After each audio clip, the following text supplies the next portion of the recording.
All right, here we go. Oh, 7-Eleven, 712. What's up, fam goat? Yeah, it's been a couple days. It's been a few days. It's been a few days. Happy Halloween.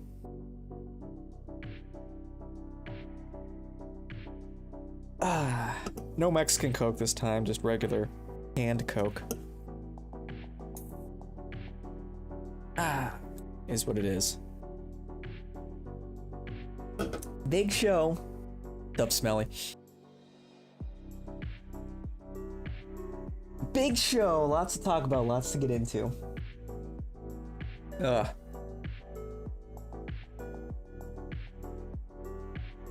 Exciting stuff, man. Exciting stuff.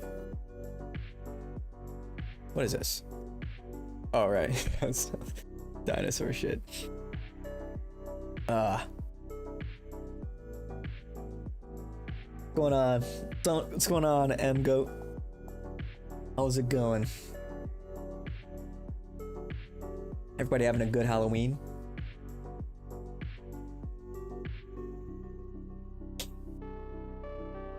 Yeah, I love Halloween. I'm not like festive. Not really a festive person. Like, I always wish I like got more into the spirit. But Halloween's just fun. I love the vibe. Something very nostalgic about it. Obviously, because, you know, being a kid and trick-or-treating and all that.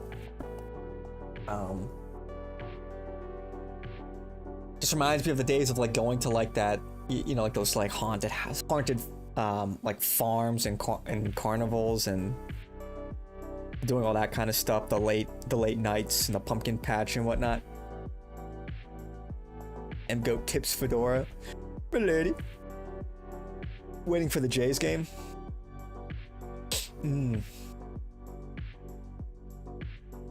Not a sports guy myself. But yeah. Yeah, man, I just love the vibe. I love the vibe of Halloween, you know?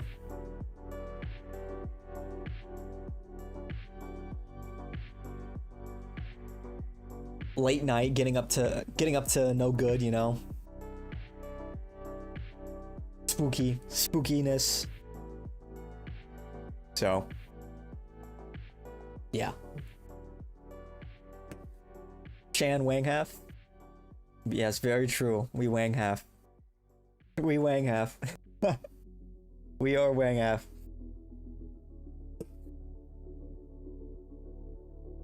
Toronto will win the World Series. I'm not a sports fan, but I enjoyed the post party.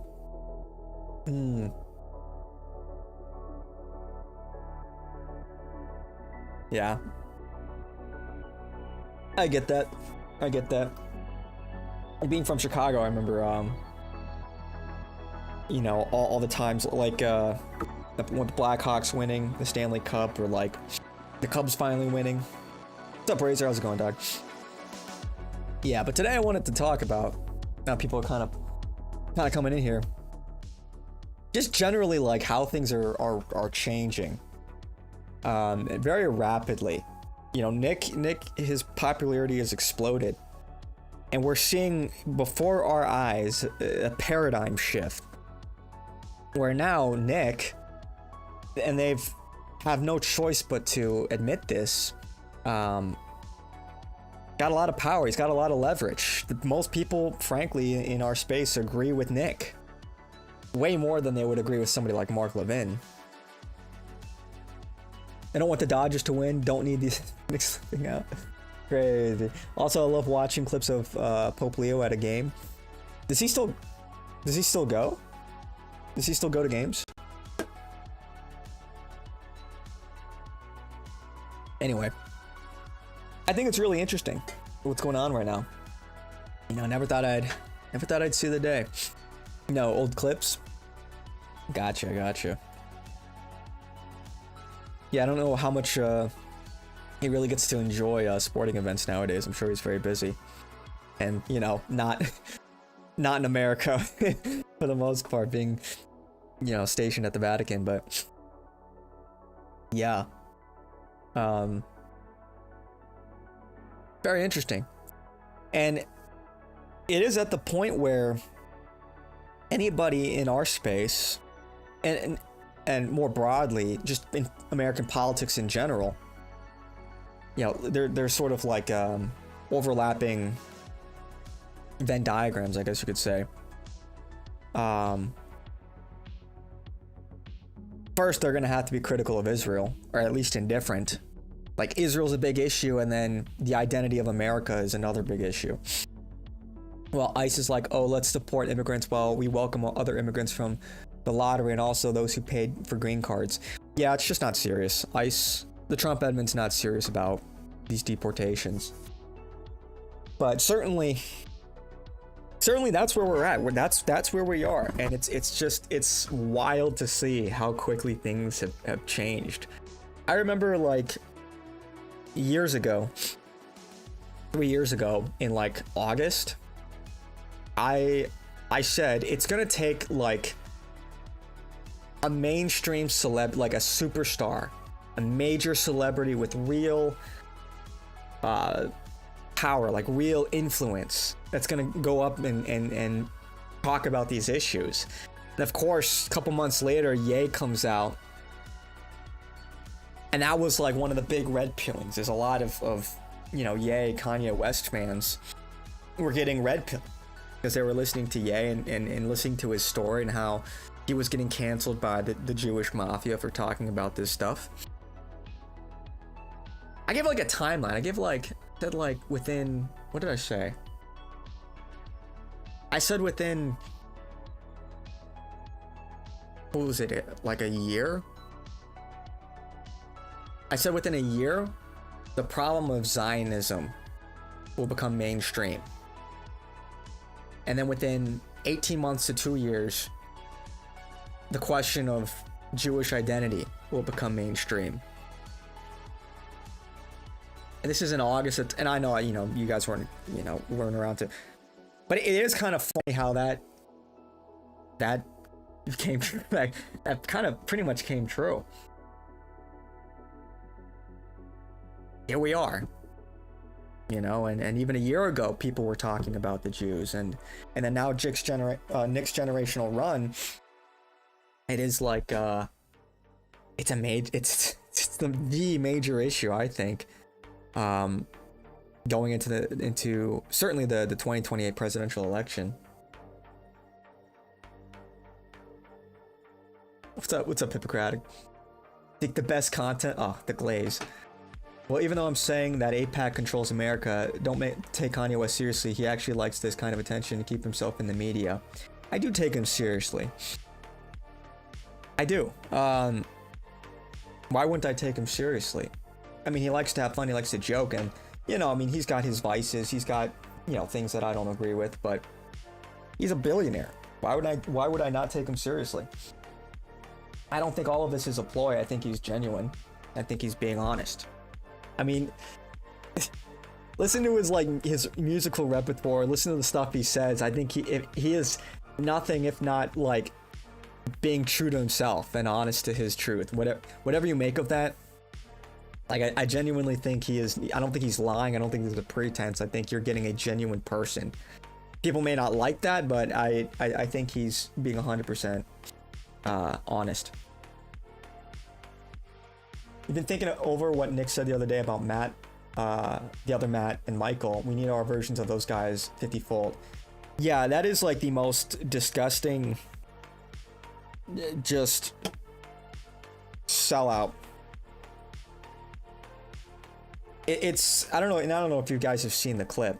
Did I bookmark it? I might have bookmarked it. Maybe in React too. Do I have like all bookmarks somewhere? Done. What was it? It was Daily Wire Matt. Yeah. Could be both.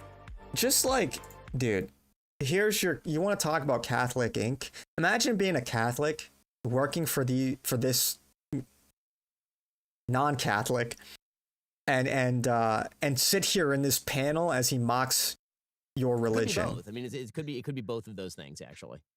Claven, you texted me and said that there are more Catholics at Daily Wire than at the Vatican, and I wasn't sure if you knew that may have been a dark joke about the Vatican or not, but it was a good one. I actually am impressed that the Catholics are actually getting nicer. I mean, I actually like Matt, which is as opposed to these guys, and it is getting to be. It's like the Vatican except for straight people. It's so it's really it's really exciting. There's the clip.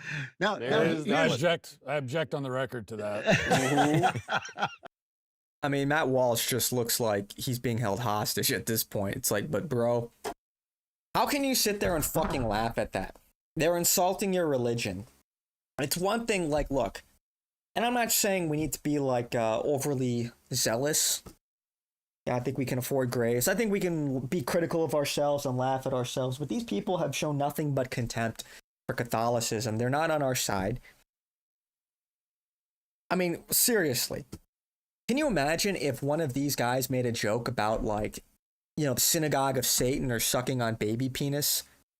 How do you think that joke would go over? How do you think that joke would go over criticizing Judaism on this panel? You think Ben Shapiro or Andrew Klavan would be laughing about it in the way that they're laughing about Catholicism? You think that the tone would still be jovial? I don't think so. What's up, SSB? What's up, Kumquat?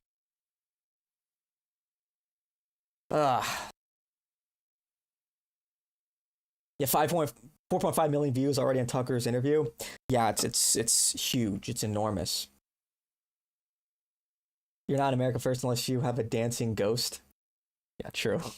If I put a sheet on my head and I become a dancing ghost, is that bad optics? I'm a ghost, guys. Look. You think people will see it that way? Nick is Tucker's fourth most popular show. Yeah, dude, everyone's getting red pilled, and it's forcing the discussion, and it's highlighting the contradiction.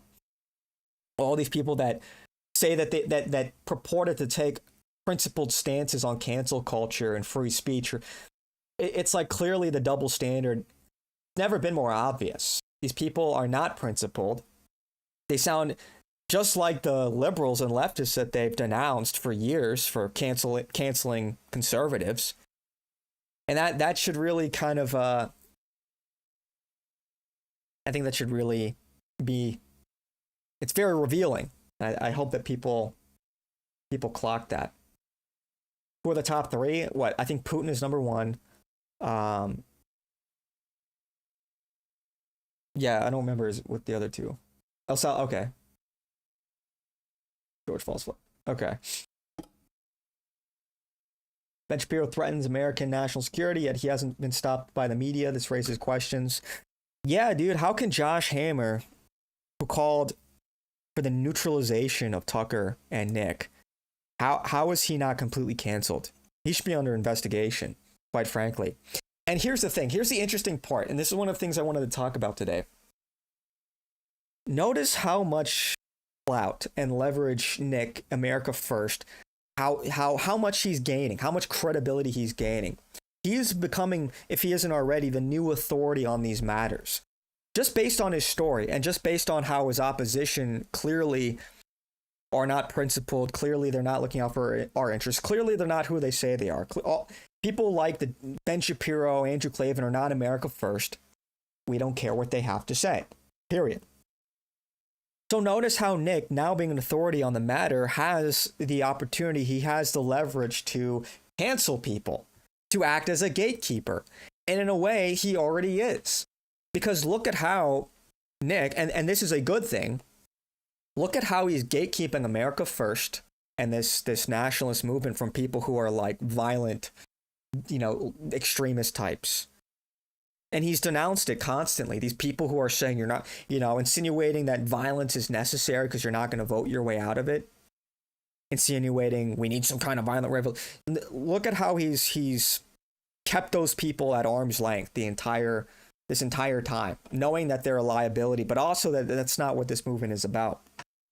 A lot of these Wignat types that are like, frankly, they're not only are their views many of them, their views are reprehensible, but like they're retarded.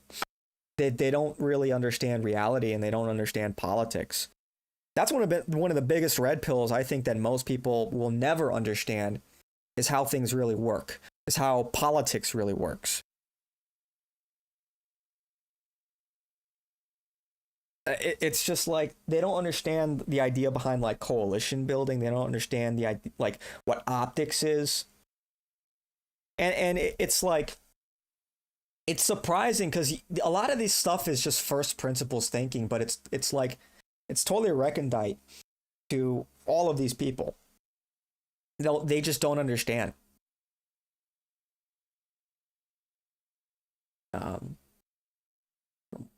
Our future emperor real. And that's why, JD Vance is going to have a really tough time. I was talking to Kumquat about this yesterday. He's going to have a really tough time in 2028 because he's between a rock and a hard place. And it's funny because then Nick did his show. I was watching the replay today. Speaking of which, are you guys having problems with the Rumble replay? I've been having problems with it. It's not, like, it just like cuts off sometimes and it just won't play. I've tried different browsers. I've tried different computers. I don't know what the problem is. And Cozy's down today. I wonder, I hope there isn't something insidious going on, but anyway, Nick brought up the same thing, where simultaneously, JD Vance knows that he has to appeal to the new right wing, the new base, the Groypers. Nick is now the new right wing. It's undeniable at this point. Everybody agrees with us. Everybody agrees with Nick for the most part. Certainly far more than they agree with the direct opposition on the right wing, this Zionist establishment. And so JD Vance has to walk that thin line. He has to navigate that political reality. Simultaneously, he doesn't want to alienate himself from his Israeli Jewish donors because he wants the money. He needs the money. That's where most of the power lies. But on the other hand, there's this new rising power, and it's a different kind of power, really, where you have to please the base, where you need the votes. And Nick has enough clout at this point where he can absolutely affect the election. And so the calculus has changed. Now we have leverage in this discussion. We can lean in or lean out, depending on how you look at it, try to get something from this. If JD Vance really is he's the presumptive nominee, that's unlikely to change. We'll see. There's still plenty of time, but we know what he's going for. We know he wants to be president. He's got to play ball with us. It's as simple as that. And that's kind of the nature of politics. And so, although it's unlikely that, we'll ever endorse JD Vance, it's unlikely Nick will endorse JD Vance. For identitarian reasons, I am very apprehensive about voting for JD Vance. If we can get something out of that, then, and as Nick put it, we might recuse ourselves, but we'll see. We'll see how much JD is willing to cooperate. Because there are clear contradictions with his platform and his identity at this point. He's going to have a tough time selling to the American people his unwavering support for Israel. Even if he flip-flops and does a 180, it's going to be hard to sell or downplay how much of an ardent Zionist he was. But also now, for the new right wing, he's going to have a hard time explaining how he can be America first or pro-white when he's his kids are Indian and his wife is Indian. How can you be like a white identitarian, pro-Christian when you are married to an Indian, a Hindu? Well, I guess she's secular. But who is explicitly not Christian. His wife is not Christian. These are going to be tough questions for him. So you can't say America first while attacking Americans in the first place. That's contradictory. Yeah, dude, here's the thing. It's like, it's at the point where I am tired of all these foreign, like, it really is at this point where you have a lot of foreign interlopers, like people at the Daily Wire, not exclusively the Daily Wire. There's another clip I wanted to react to. of this like Hindu woman chastising our vice president about how he's not doing enough for immigrants and how it's all about. I'll get to it in a second, but it just so happens that the most powerful and frankly the most hostile is this Jewish Israeli lobby.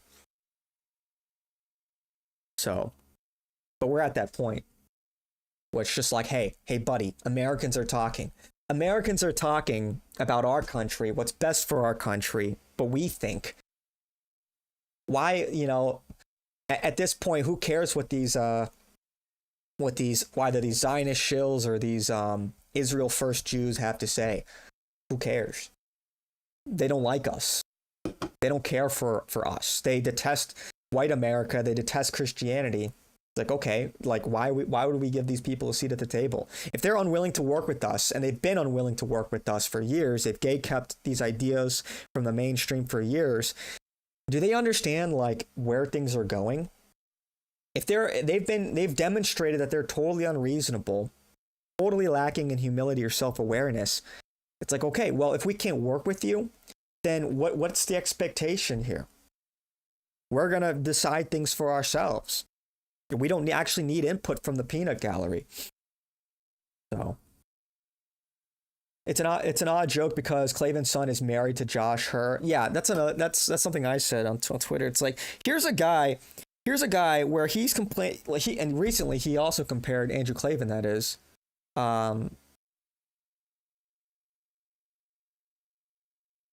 here's what the Holocaust was.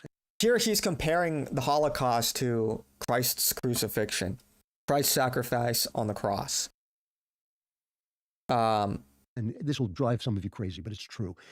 The Holocaust was the crucifixion on IMAX. It was for those who missed the point the first time that this is who we are. This is who people are, that we will take God. If you don't think that Jesus bled when little children were led into a gas chamber, you don't know who Jesus Christ is. I don't care what you say. I don't care how many times you tell me Christ is king. You do not understand what is going on. When you pour the... Let me tell you what the Holocaust was. So these people, and this is a guy who's supposed to be Christian, right? He's ethnically Jewish, but he's some form of Christian. What was he? I forget which denomination. Some Protestant. So this is supposed to be a Christian, right? A messianic Jew, right? And here he is diminishing Christ's sacrifice on the cross in favor of his ethnic narcissism. Meanwhile, his son is married to, like, he endorses his son's gay marriage. I'm sorry, what's Christian about that? Because the people are going, the software Nick uses that had issues in the past. Yeah, for Cozy, but Rumble, I don't know what's going on with Rumble.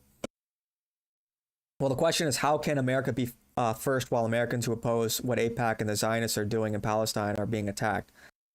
Well, that's, yeah, well... I mean, that's, I think approximately, well, like, that is the point. It's like, how can we be America first? How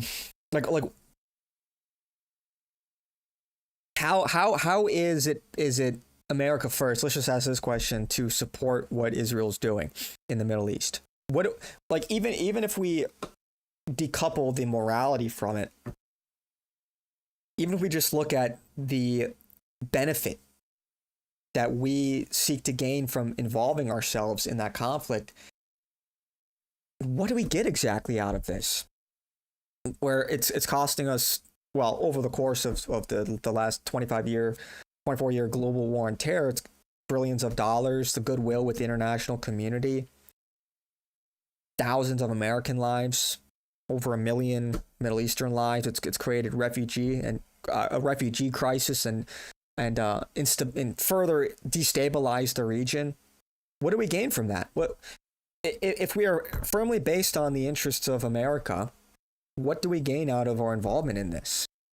Do we control the region? No. Is the juice worth the squeeze? Are we getting more resources out of that region than we put in? No. Are we nation, like, are we coalition building? Are we pulling countries further into our sphere of influence? No.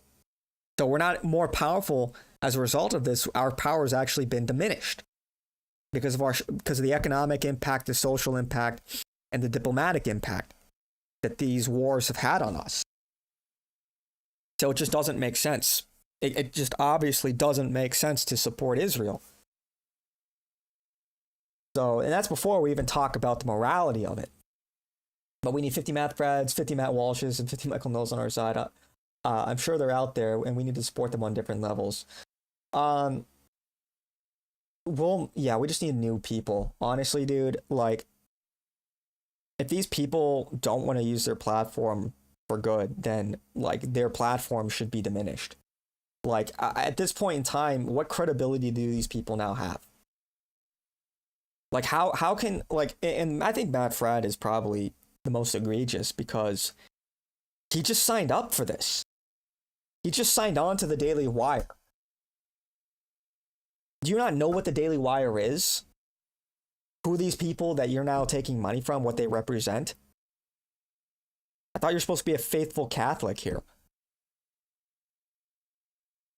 Like, now your faith has been instrumentalized by the people who hate your faith the most. Are you stupid? The grand piano will fall on Usha and Vance will marry Erica. Imagine. Imagine. We've all seen the picture, right? It's pretty funny, yeah. Imagine though. Hey, that would solve one of his problems, right? That would solve one of his problems. But isn't it, like, disgusting how hard they've been standing on Charlie Kirk's grave? They can't go like 30 seconds without mentioning Charlie Kirk, what he would have wanted, or, you know, who is like Charlie Kirk and who is not like Charlie Kirk. They sing his praises and virtues for their own political opportunism. Aren't we tired of that? Yeah, the old switcheroo. What did JD say to the woman? Erica Trump? Or, right, we'll bring that up. Here's the full thing, and does this not encapsulate what so many Americans, like the problem that we have with many of these immigrants? Does this not encapsulate, like, so much of what is wrong with immigration? And because it just shows the mentality of so many of these immigrants. They're so entitled and arrogant.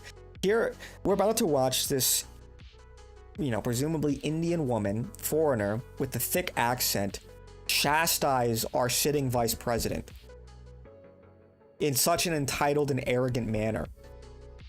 And never mind my disagreements with JD Vance, you know, my dislike towards him or whatever, he's still the vice president.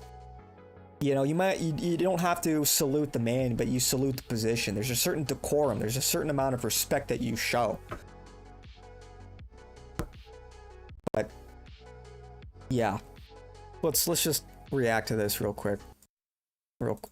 Vice President, thank you so much for giving this opportunity to Why is this so low? talk here today. I did not agree with many of the things that you said right ahead of this, but I don't think that's my point to discuss here. What I want to ask is, you are married to a woman who is not Christian. In her Wikipedia, I mean, I just looked it up. I wanted to know what her faith was. I didn't know this before, but she still calls herself Hindu. You are raising three kids in interracial. All right, let me just react to this. He will say he is Jewish and Christian, while he's listening Muslim, follow another religion. This is strange.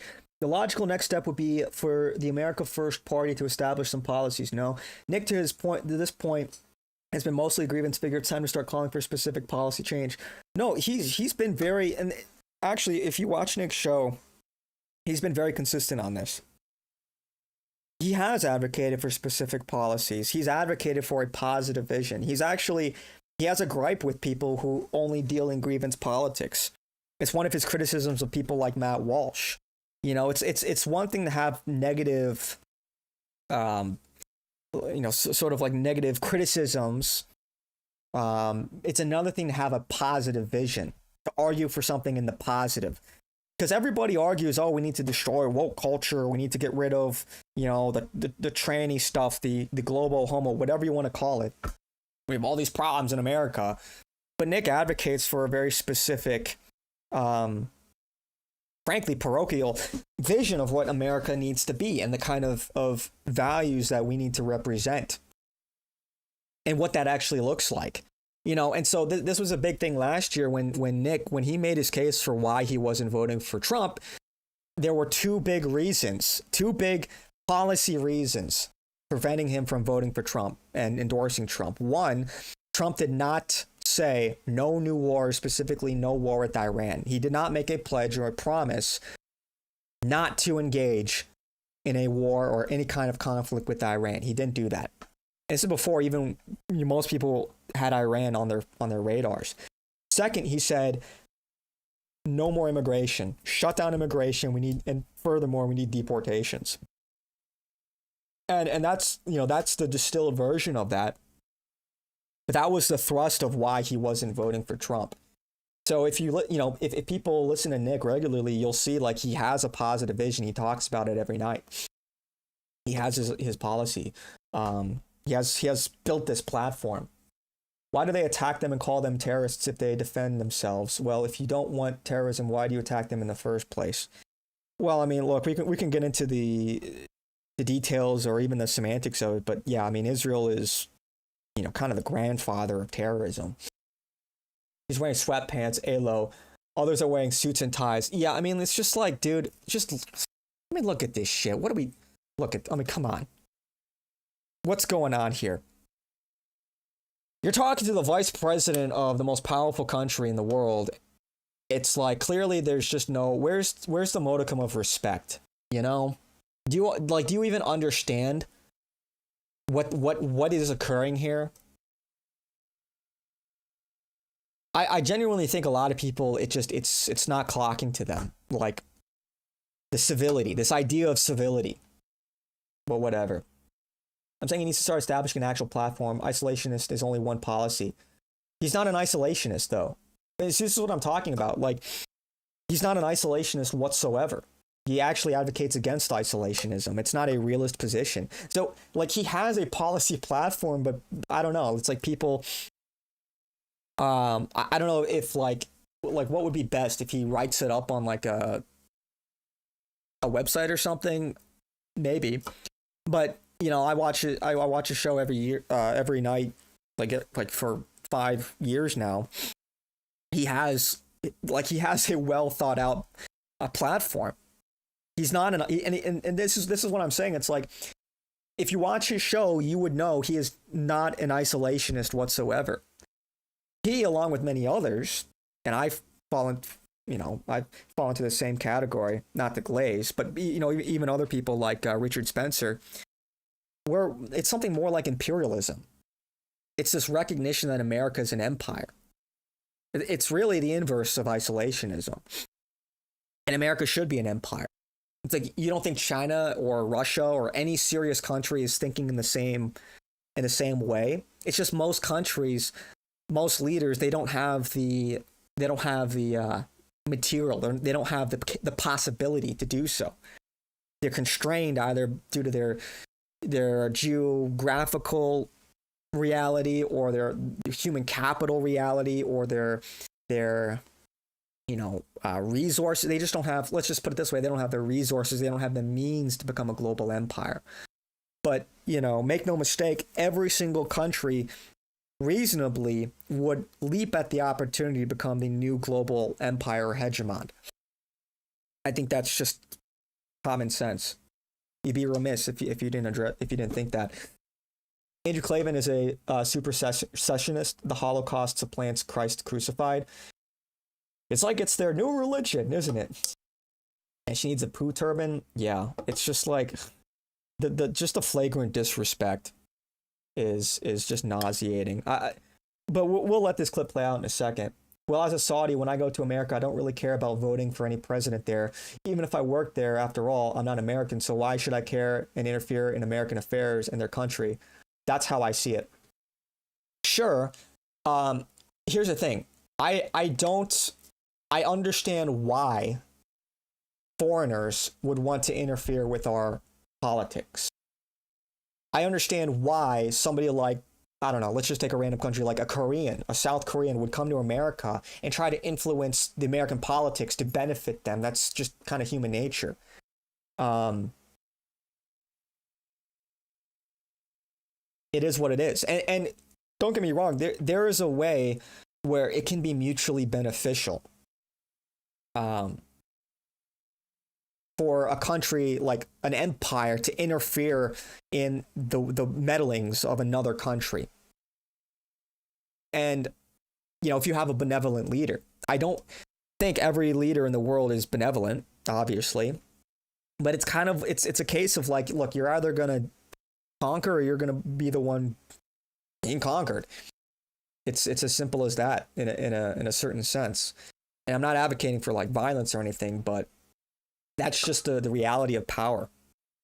And so, to take, for instance, some of the colonial states, like some of the colonial lands in like Africa, for instance, where, or even here in America, let's just take America. Prior to Europeans coming and building this country, and before it was America itself, it was England, there was nothing here. There were no roads, the indigenous people had no written language. And it's a similar story in Africa, throughout pretty much all of sub-Saharan Africa. And the Europeans came, they colonized, and frankly, they made the places better as a result of colonization. Like South Africa or Rhodesia were better off than, their non-colonized counterparts, because the Europeans came and they injected capital and infrastructure and civility into those places. So it's possible for an empire to be benevolent, to have positive impacts on the world. But obviously it depends on who's running the empire. And what I'm saying right now, it's like a lot of people, this is lost on a surprising number of people, where it's just like they can't think of like first principles.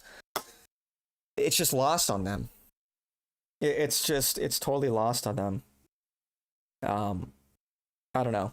Somehow you think this is basic, but I guess it's recondite. It's funny how they hate us, but at the same time, they want us to worship them. Yeah, on the one hand, it's like, it's like the dichotomy between like a lot of Indian immigrants, where on the one hand, they beg for acceptance, but on the other hand, they arrogantly assert their supremacy. Oh, Indians are the best. Indians run all of the corporations. Why are you guys so mean to us? Please let us in. It's like, okay. Not even consistent. Yeah. Well, I will not accept an American interfering in your country's policies, so why should I interfere in your country's politics? Because that's politics. Like, again, there can be mutually beneficial agreements. It's like, look, America already interferes with Saudi Arabian politics. Frankly, you guys interfere with our politics. That's the way of the world. You just have to sort of be aware of it and ask, like, is this good or is this bad? Nobody's like, here's the thing. Nobody's going to like police that on principle. Like, whose job is it to enforce those rules? Like, nobody should interfere, because there's really the line between interference and like just diplomacy really does get blurred. And so it matters what's being done and for whom and for what purpose. Ever since Kirk was murdered, every faction in the Republican Party is trying to position themselves for 2028 when Trump leaves. It's going to be a dogfight to who controls the party's future. And that was always going to be the case, frankly. Like, there was always going to be a power vacuum. The obvious question was, who comes after Trump? What happens next? Because Trump was such, and still is, but more so previously, was such a juggernaut. He had such an orbit around him. You had his detractors, his A-logs were kickstarting their career by literally shit-talking Trump all day long. That's how much of a figure he was. So, yeah, now it's at the point where people are making their play. And I think Nick he's totally ascendant. America First is totally ascendant. All your women are in my DMs. It's all, yeah, I saw that. I don't know if that was rage bait or not, though. Well, my country has its own decisions. For example, when Americans want to turn your country into a secular state, I will not accept that because we're a Muslim country. But of course, I will not go to America and say your country should become Muslim. Yeah, and that's a great sentiment. But one, there are a lot of Muslims that come here and do that, and they don't really operate that way in practice. They come here, and just by them being here, you know, and this is true for anyone that kind of refuses to assimilate, just by like Arab Muslims being in America, they are like dispossessing to a certain degree the country from white Christians. Because they erect mosques, and they are simply not of the same ilk. So, yeah, like it's understandable. Like I understand like why obviously Saudis would want Saudi Arabia to be Muslim. I think that's totally understandable. Yeah,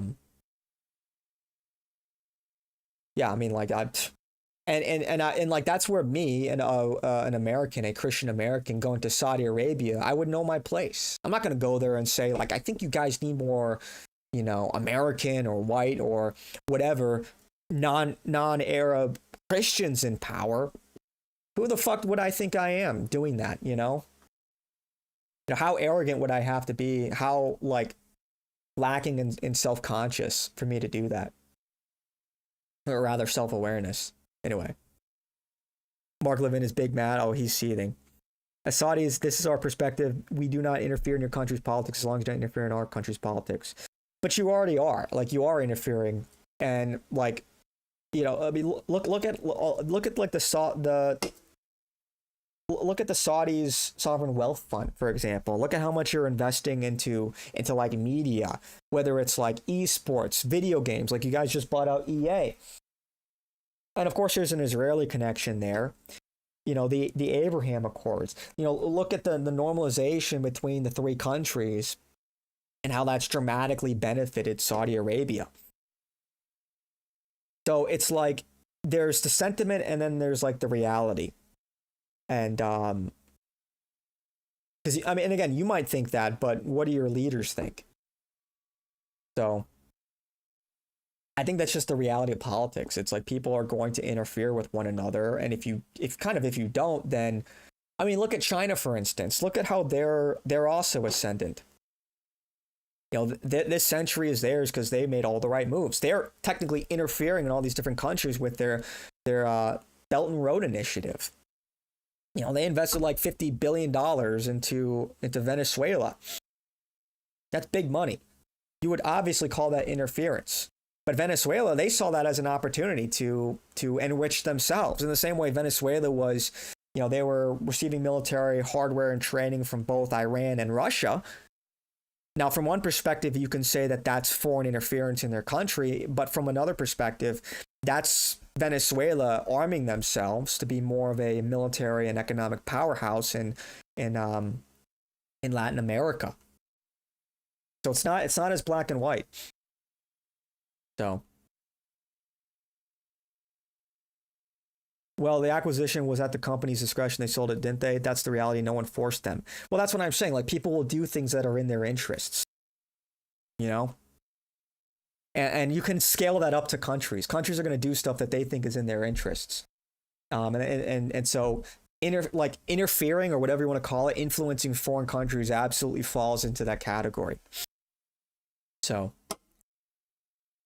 it's time for the Qatari, yeah, the Qatari Airlines, Qatar Airlines, my favorite airlines. U.S. invests $50 billion to regime changing other countries' leaders and installing puppets.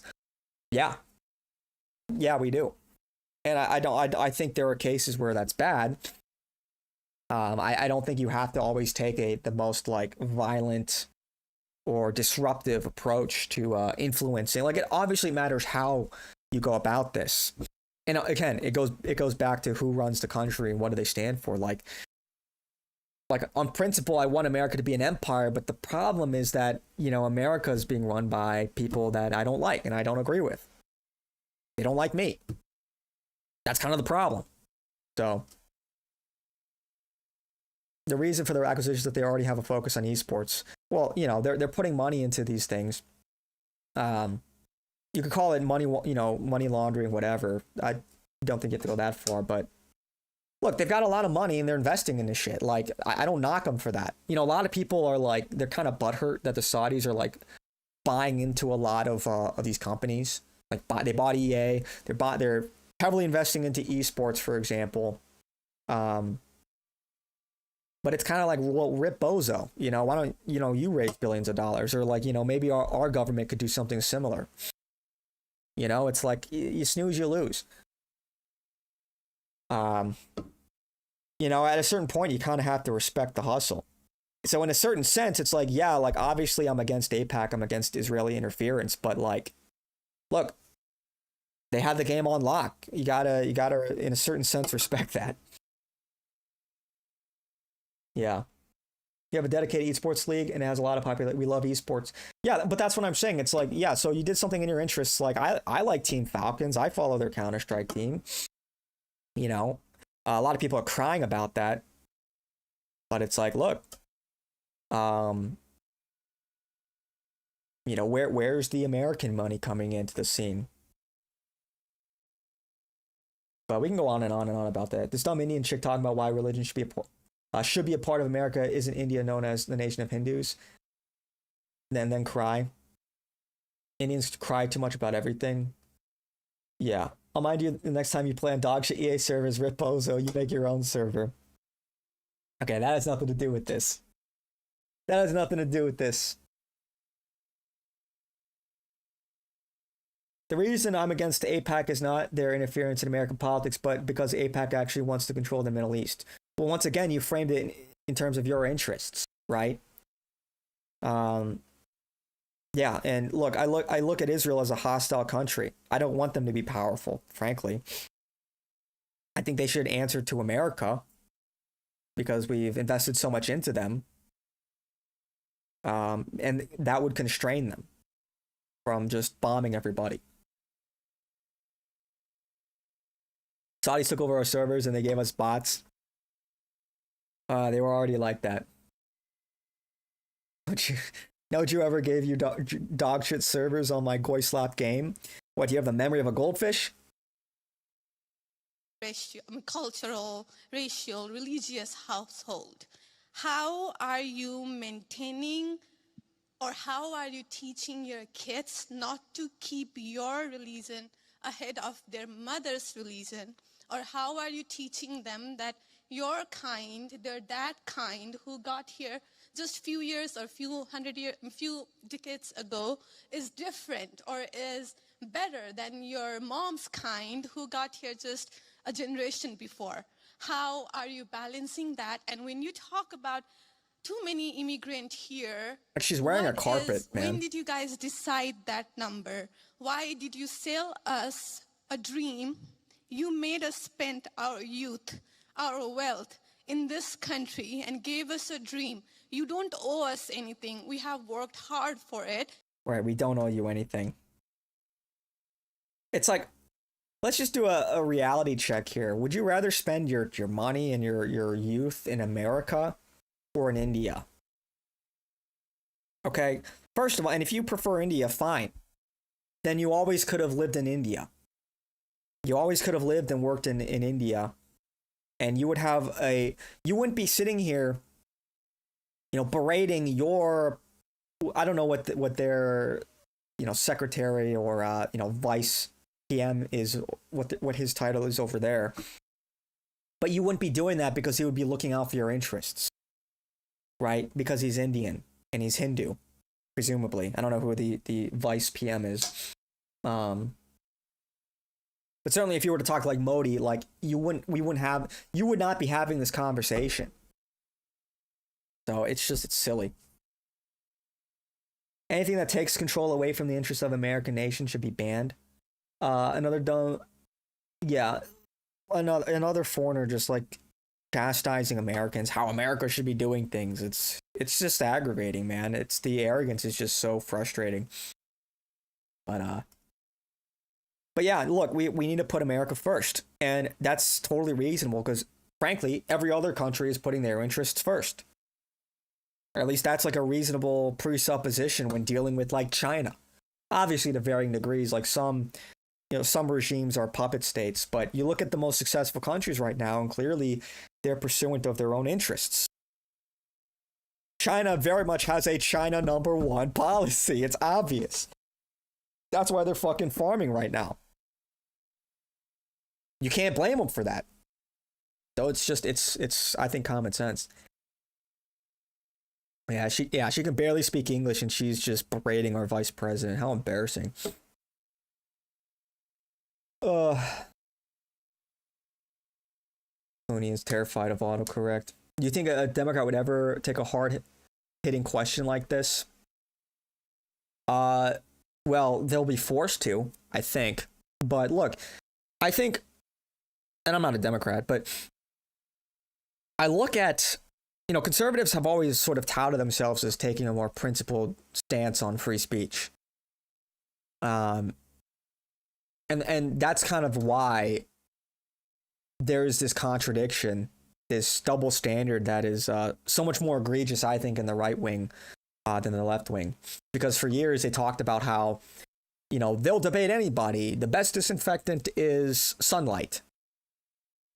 Shed light on these evil ideologies. So, no, I mean, I think Democrats are more evasive, but, Democrats are more likely to fundamentally, or even as a matter of opportunity, agree with the woman on the right. Democrats won't even entertain conservatives. Democrats, like liberals, leftists, they looked at Charlie Kirk as somebody that was very problematic. Many of them called him a Nazi. And he's just like a moderate milquetoast conservative. He was a party guy. He was all about the Republican Party. So, no, but if the question, if the framing is are the Democrats worse? Yeah, obviously, and they always will be worse. But that doesn't mean we need to just take shit from the Republican Party. Well, presumably, I should say they always will be worse, but they always have been worse over the past 50 years or whatever. Would that be the justification to vote for somebody like Ted Cruz or Lindsey Graham? If Lindsey Graham were running for president, should we vote for him because he's better than Democrats? So we just need to get real. Not just because she has dip in her mouth. I don't know what's going on with her, man. India needs a dictator to take over and enforce cultural change. What kind of cultural change are we talking about? AIPAC wants to control everything, so I have the right to oppose here, but if it's about American policy, they have a right to deal with them, not me. Yeah, I mean, look, I don't expect Saudis to fight America's battle for us. It's going to be us. It's going to be us dealing with our issues, and you guys are going to deal with your issues, at least domestically. But that's the balance of power for any country. You have to protect yourself. Every country is trying to protect itself from problems, both foreign, but also domestic. If she were talking to Nick, he would say, frankly, you don't need me. And I don't know. I don't know how that would go. This might sound wacky, but I was watching a video on some astrology, tarot stuff, and the guy is saying Vance's wife is going to end up leaving him. I don't blame her. Dude, can you imagine? I mean, it looks like she has contempt for white America. I haven't read any of her stuff. That's what I've heard from people who have. Can you imagine your Indian wife leaves you and you're the vice president of America? Bruh. It's over. Hooked. Here's an equation that rivals Einstein's. Dumb equals chick plus foreign. Democrats don't agree. They just want power for their self-gain. Even they know how retarded their agendas are. But hey, why give up power when you have it? Yeah, I mean, look, it's all about power. You know what you mean? Yeah, I guess I do. I don't know, man. Like, dude, this is like, you just take one look at India. There's so much corruption, so much dysfunction. Like, yeah, I guess it would be a monumental effort for somebody like Modi or some dictator to come along and put an end to a lot of the worst, all these problems that India has with whether it's hygiene, it's the poop festivals, and frankly, like clearly the people, they don't have a problem with it. Think about that for a second. For 2 seconds, Tyler Oliveira does his video, or he's going to do his video on the poop festival, and he's been getting attacked by Indians online ever since. They're going after him. They're writing smear articles saying his mom does OnlyFans. It's like they're going to bat for India and Indian culture, in defense of their poop festival. So as far as I'm concerned, the will is not, at least publicly, is not there. The consensus is not really there to really do anything about it because they live amongst, frankly, filth every single day. You take one look at go to Google Street View and just browse through India. So it would absolutely have to be a total militant lockdown. It would have to be totalitarian. So this is what I'm saying. I would look like a fool if I came to this to talk about America as if it were my country. Even if I had the right opinion, I wouldn't interfere in this matter, especially since I was the one who came to them. Yeah, and I appreciate that. A lot of people don't have that opinion. A lot of people come here and, like this woman on the right, are gonna, and that's just at what point do you realize that that's not in your interest? That when does self-preservation kick in and be like, man, maybe I shouldn't piss off all the people that are letting me live in this country. Maybe I should probably try to befriend them and instead of acting like an arrogant schmuck. So I do appreciate that sentiment that you sort of understand, at least intuitively, to some degree, that you shouldn't go to a place where you're a guest and demand they roll out the red carpet. Vance's wife won't leave him. She won't find another white dude. I don't know, man. I mean, it's all speculative. Anyway, you look at Vance. Look at Vance's cook fell for the Delhi honeypot. Yeah, for all the talk of being a smart political actor, you think he would have sort of understood the obvious. Peter Thiel, and this is how the story goes, was the one who recommended he convert to Catholicism because Peter Thiel understands where most of the opposition is coming from. It's coming from the Christian, namely Catholic right wing. That they would be the biggest problem to their agenda. Did he forget about the identitarian element of that? Did he forget about the racial element of that? So it's just, and India would be very happy if Vance became president for obvious reasons. So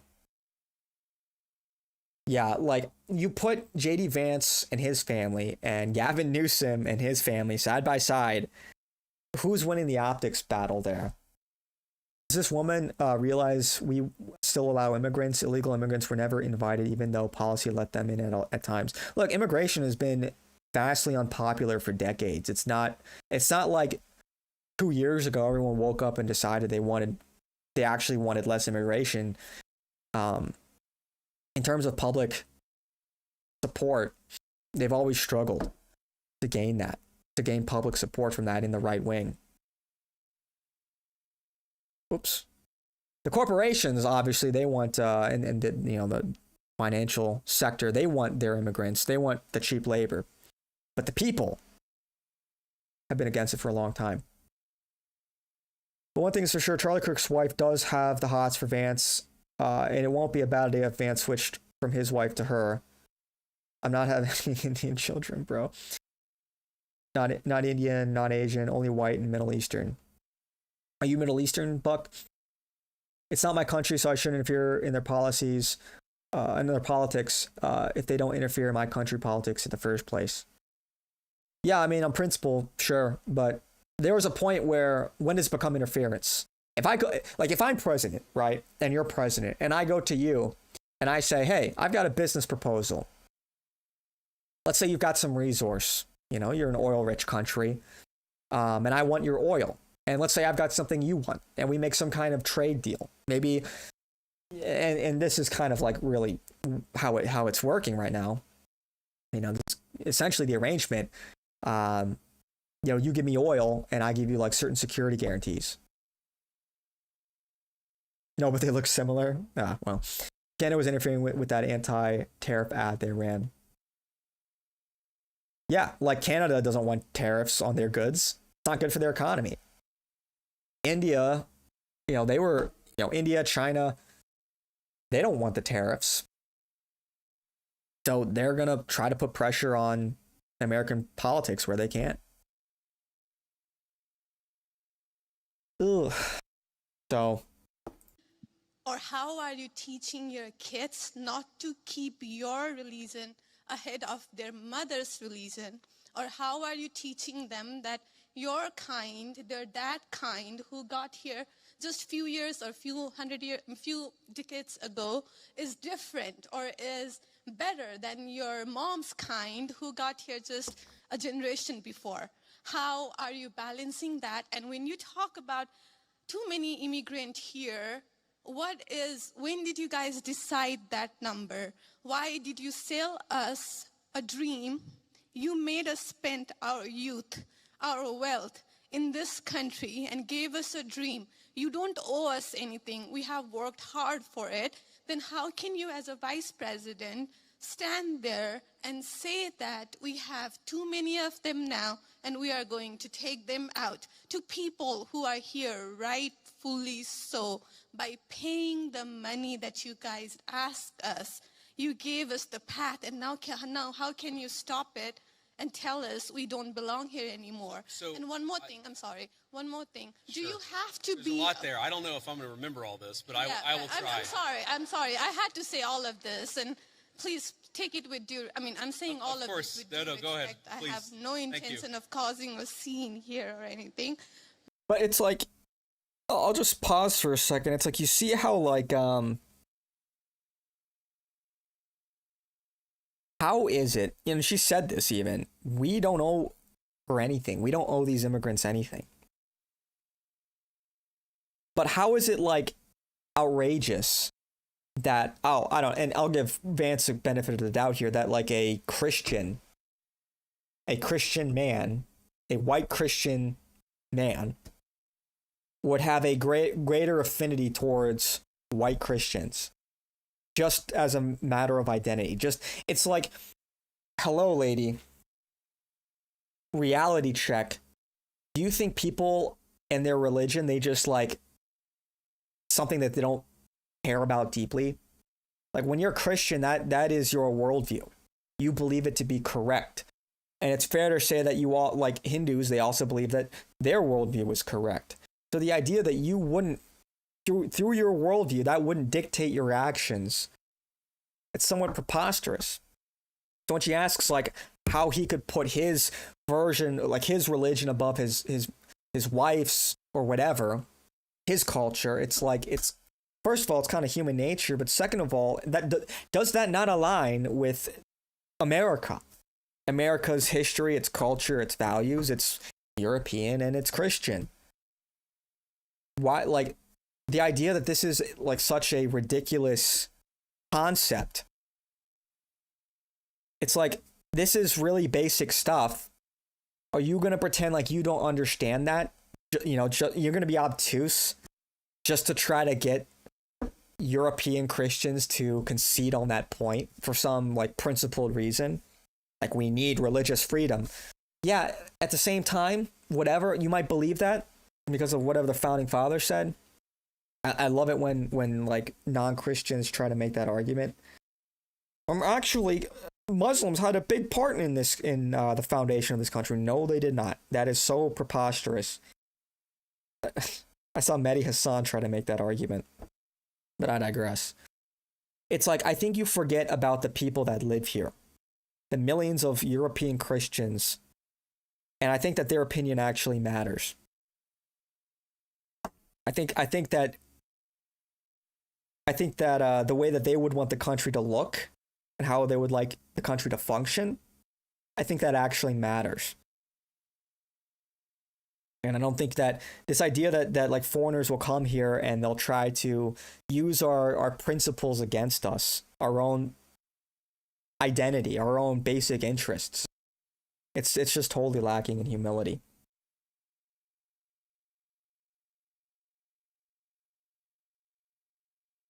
It's the only thing I agree with. What's up, Hawker? Vance does have a problem with his wife being a different religion, not a good look. Yeah, I mean, look, it's certainly bad optics, but dude, should have married. I mean, he said he didn't marry her.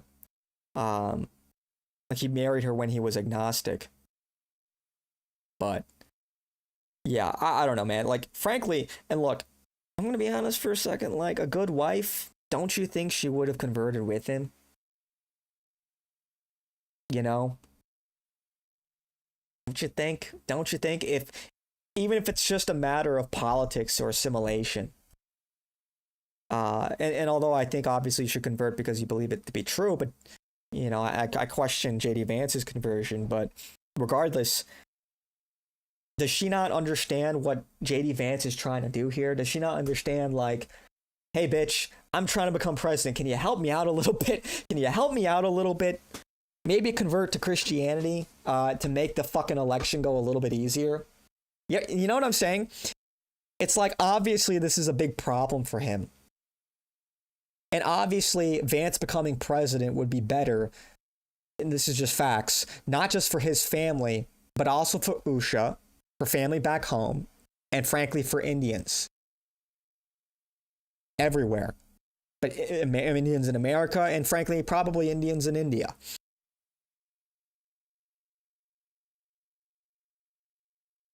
So just like, you know, think about the optics and the opportunity of that.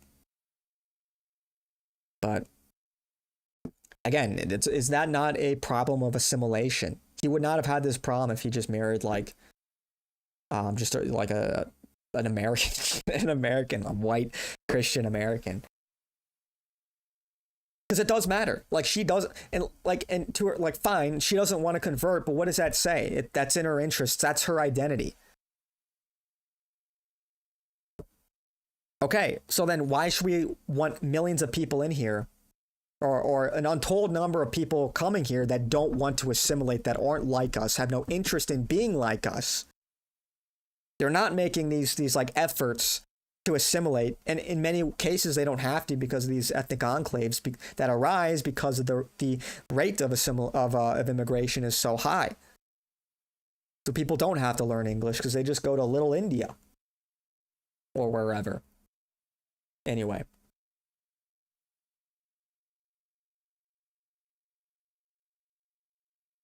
While you're using logic on chicks, you know they don't operate on logics, they operate on feelings and vibes. Look, even if you don't understand the logic, you know the feelings and vibes. You understand the optics. Women also want to go with the majority most of the time. They conform to the consensus. You know, women can have high emotional quotients. They can have high EQ and just feel what the smart decision to make is there. Even though it might not be completely rational. I don't know, maybe that speaks to her principles. OG Catholic, yeah. This exchange is why Vance can't be president. This happened to Bernie Sanders and black women, and he let it happen. Trump would call her a nasty woman. Yeah, I mean, look, and frankly, because he can't do that. You know why? He can't call this woman a nasty woman. He can't shit talk Indian Americans or immigrants because his wife is an Indian American and she's the daughter of immigrants. You understand? He cannot. It's not that he doesn't have that dog in him. It's like literally he cannot be that dog. It's like, it's not even a matter of like personal sentiment or it's like personality. It is like a matter of simply what he is. It's a matter of identity. Tucker canceled by the way. They're trying to cancel him, but it's not really working because the only people have sort of caught on, and the only people trying to cancel him are these pro-Israel Jews. Yes, realistically, America was aligned with Europe until they separated from Britain and became an independent power. But yes, they do follow the same religion, Christianity, more or less. Well, I mean, look, America was comprised of Europeans. You have a tap routine? Yeah, let me do my tap dancing. I'm wondering, should UK people have direct citizenship with America? Usha Gandhi and thinks she'd be the first lady, but Nick won't let her in. Huh? Should UK people have direct citizenship with America? No. Why would we do that? She saw a gay man convert her husband. Why would she join in? Okay, that's fair. Yeah, look, maybe she knows that. And look, I don't. Maybe it's uncouth to attack somebody's faith, like how genuine they are in their faith. But maybe she sort of understands Vance is not really like all that Catholic. But if that's the case, if all of this is show, if all of this is for optics, if they don't really give a shit about what religion they supposedly are or claim to be, well, then why not convert with him? Does she not ride or die? Does she not love her husband that much? Is she not like totally loyal to her husband? I don't think she is. I think a ride or die probably would have done that. So in essence, they're the same thing, but America separated from Britain to become an independent power from them. Yeah, I know the history of America. If you think about it, America's roots are in Britain, so I'd let British have automatic U.S. citizenship. Dude, look at Britain right now. Look, not to mention, yeah, a lot of time has passed between then and now. And I do think that, like, yes, immigration from Western Europe, probably from the UK, is a lot smoother and simpler, but I don't know. It's like a lot of stuff needs to happen before that's like a viable thing. Like we America and the UK really aren't sovereign countries, so like I don't know what's in essence yeah, okay, well, I read that. Yeah, I just I understand what you're saying, but like I don't think that's really gonna help at this point in time. Like the UK is the way. Look at how cucked the UK is, man. Like, do we want to become even more cucked? Like, obviously, in terms of genetics, I get what you're coming at, or where you're coming from, but I don't think that's like a real strategy. And with the British passport and a turban would come to the US, we can't let the British in. Yeah, I guess it depends on how we're defining British. Are we talking about ethnically British or British citizens? Subservient mindset. Same as the Australians. Yeah, look, the British decided to stay. Okay? The British in the UK today, they decided to stay. All the pioneers, the people with balls, they left. They went to America. All the conquerors, all of the visionaries, they all left. Okay? In Australia, like, they're all just like kind of, they're criminals and crooks, right?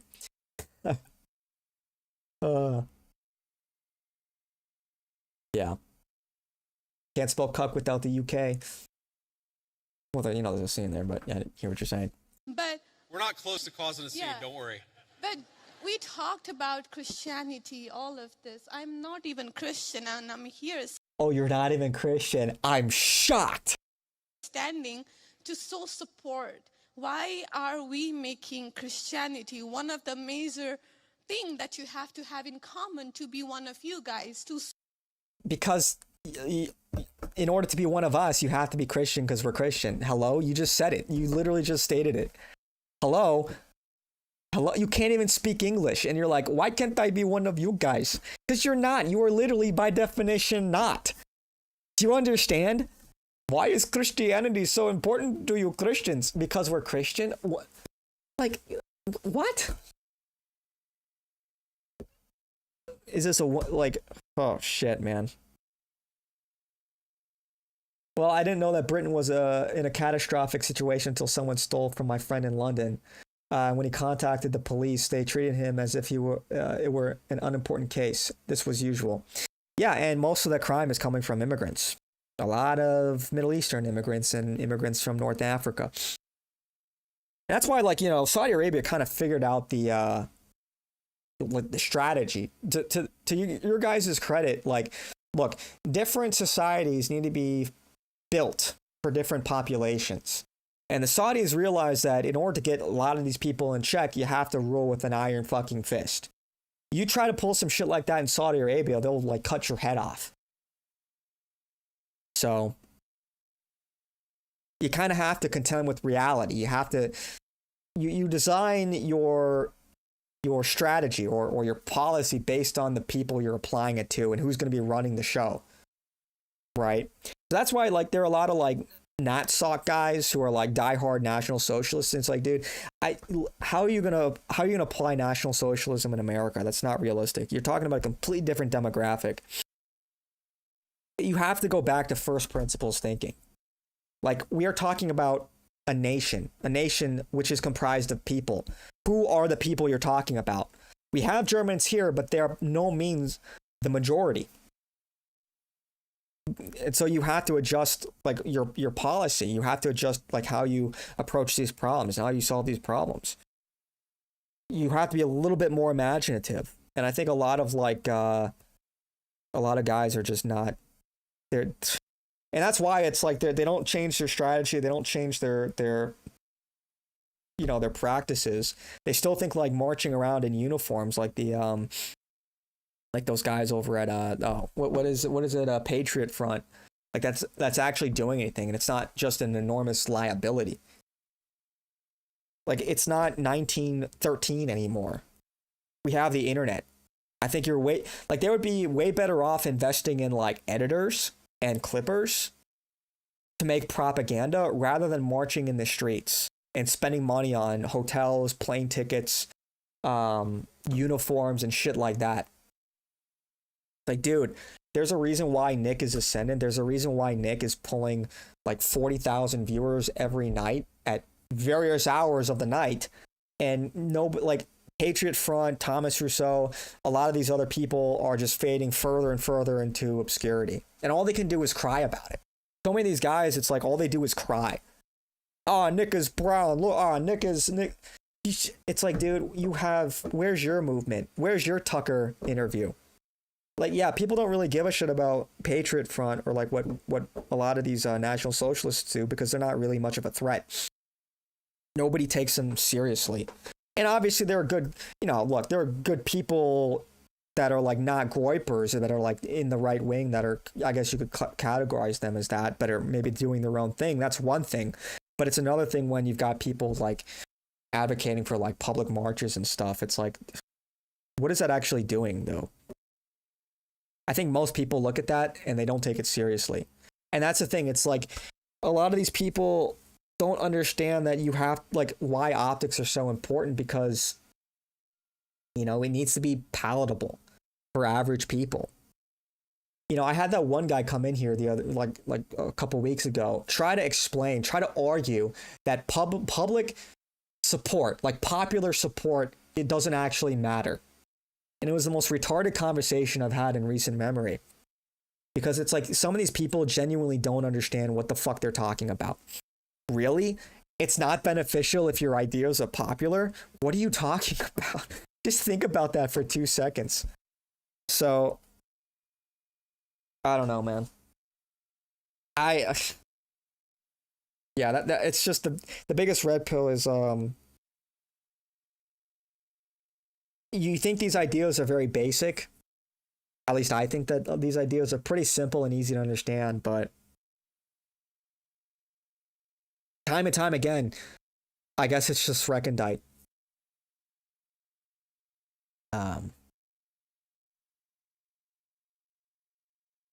Well, I didn't know that Britain was in I read that already. After the revolution, the Brits moved to Canada to expand it.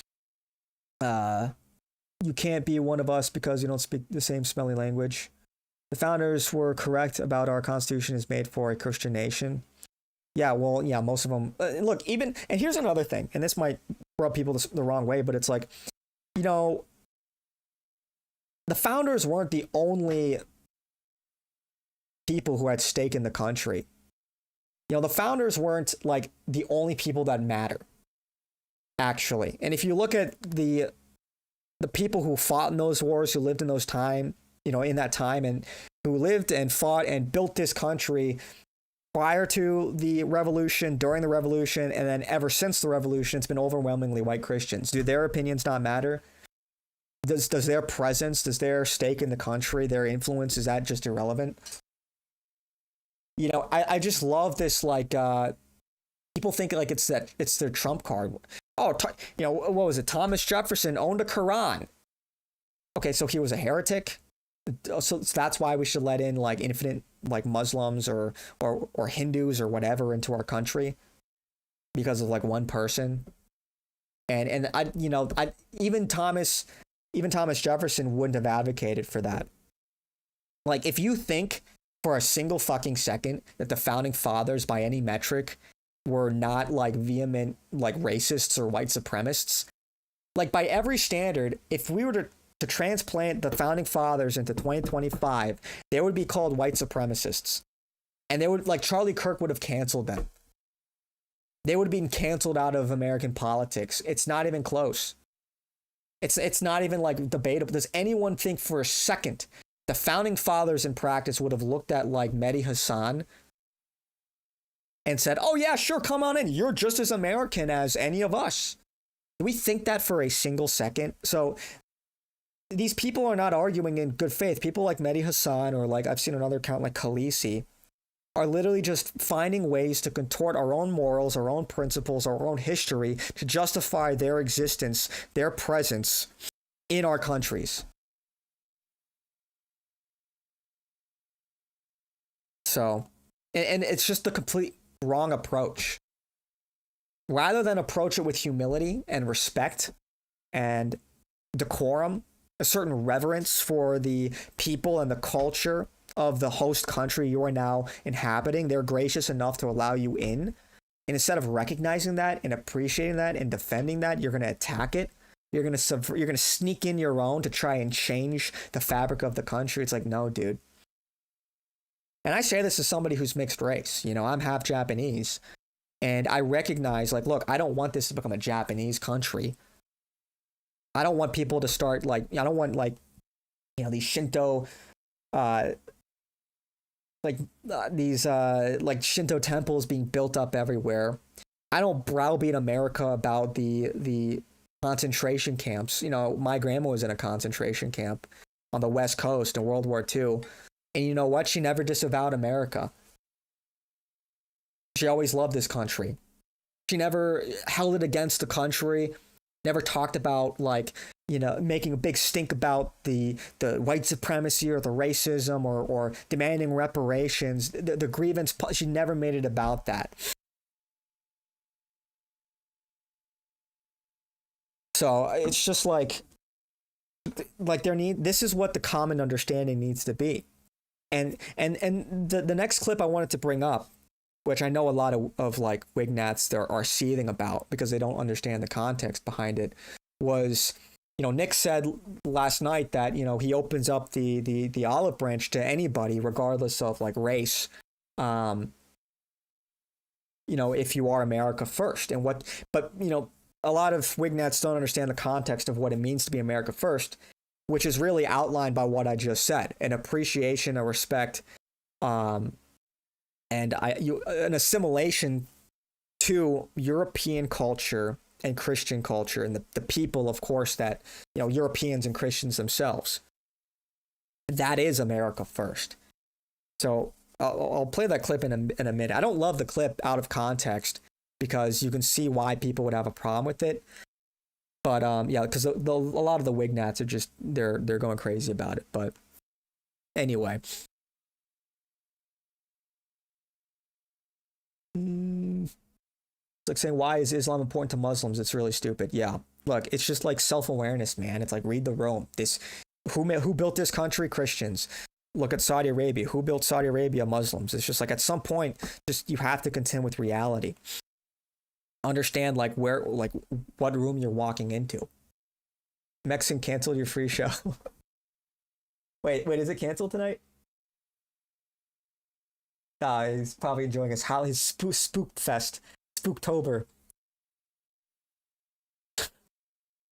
Mexicans can't cancel. Only thing Mexican cancel is the taco order. That's all they cancel. They don't have power. Jefferson was atheist, right? If I'm not mistaken. I don't know. I think he was some kind of agnostic. I think he was some kind of mystic, I think. I'm not totally sure. He was Anglican, but he tossed out doctrines he didn't like. Yeah, he was like all over the place. From the best of country, America first. Yeah, hey, genetics, right? America first needs to have white built into it somehow. That's what it means to be America first.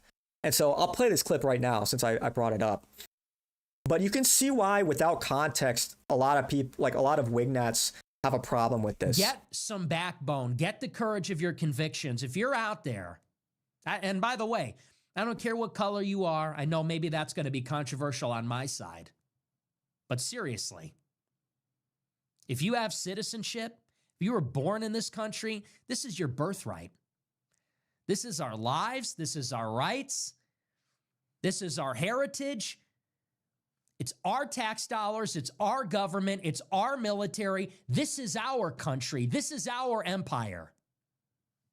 I'll unite with anybody who proclaims America first above all other countries, including and especially Israel.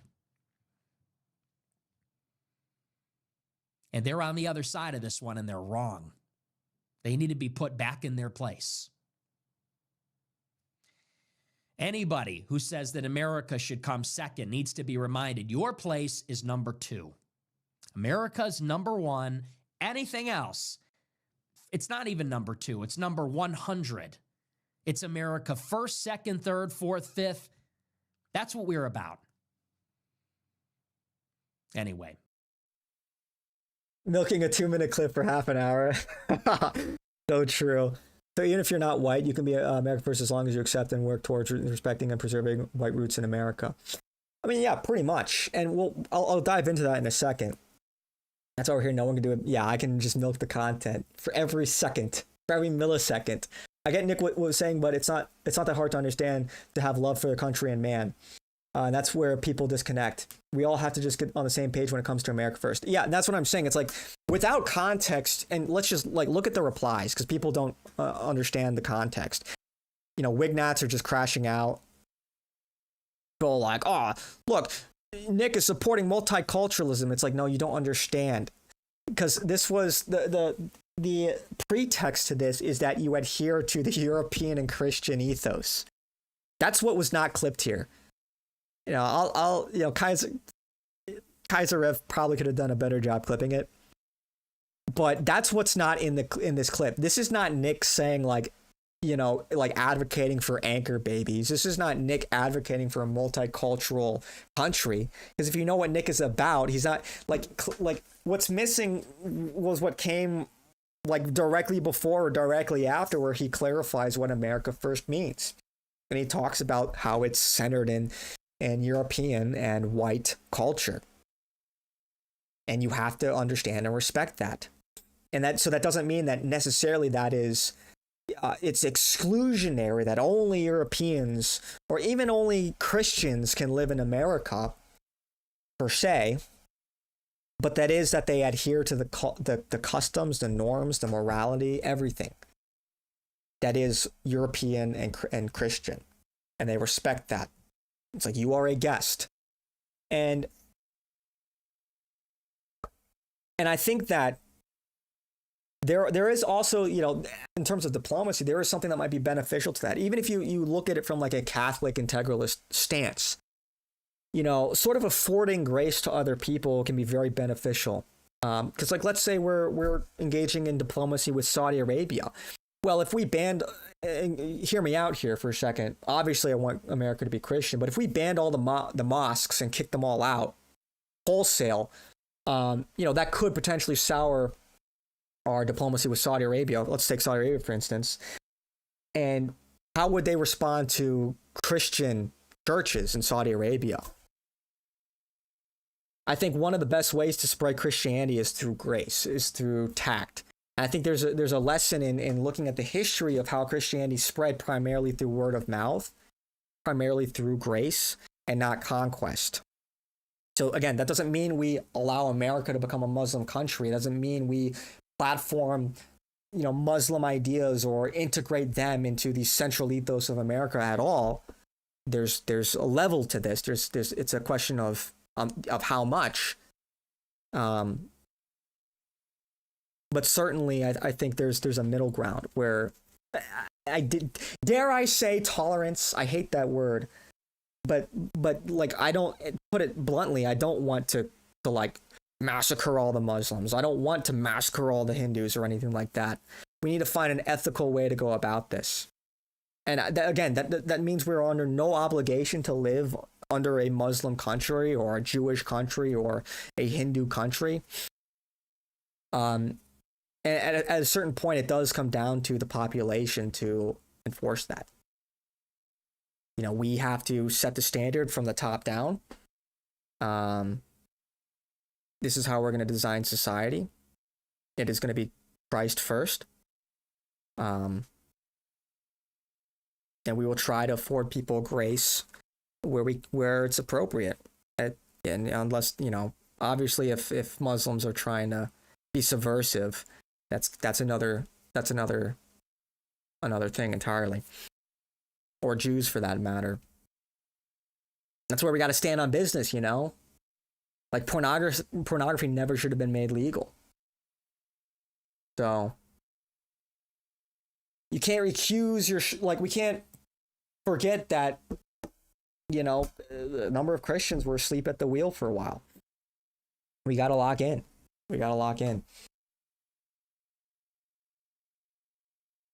Yeah. How did Vance reply? Cliffhangers? All right, we'll go back. Yeah, we'll go back. I know it's pretty soon to be emotion engine time. I've got it queued up.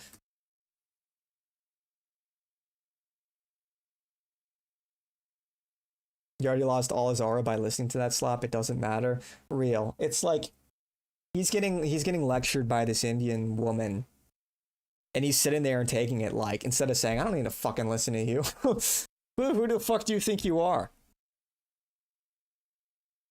That's what I'm saying. We are at this point in time where, like, we do not have to entertain a lot of these people who do not have our interests at heart.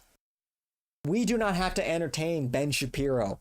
We do not have to entertain Mark Levin, Laura Loomer, Vivek Ramaswamy, Mehdi Hassan, this woman. We do not. We do not. So that I love America just as much as you do. Why is that? She loves America, but she has this problem, this fundamental issue with America and Americans. Isn't that funny? We got 2 seconds that time.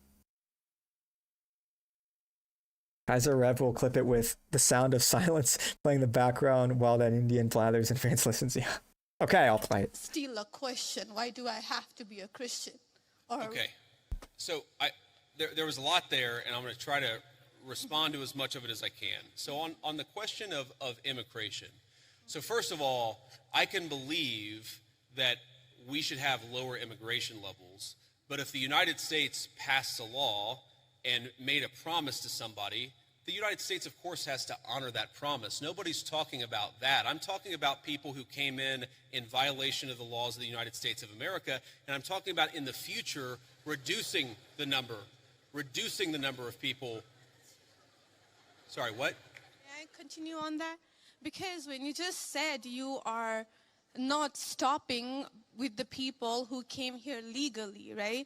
But you are pushing out policies that hurt us. And these policies are not even solving the problems. These policies are just creating chaos. No, ma'am. Okay, so again, I'm gonna finish answering the question, and then if you know, like, what the hell is she even talking? Aren't you even solving what are the problems exactly?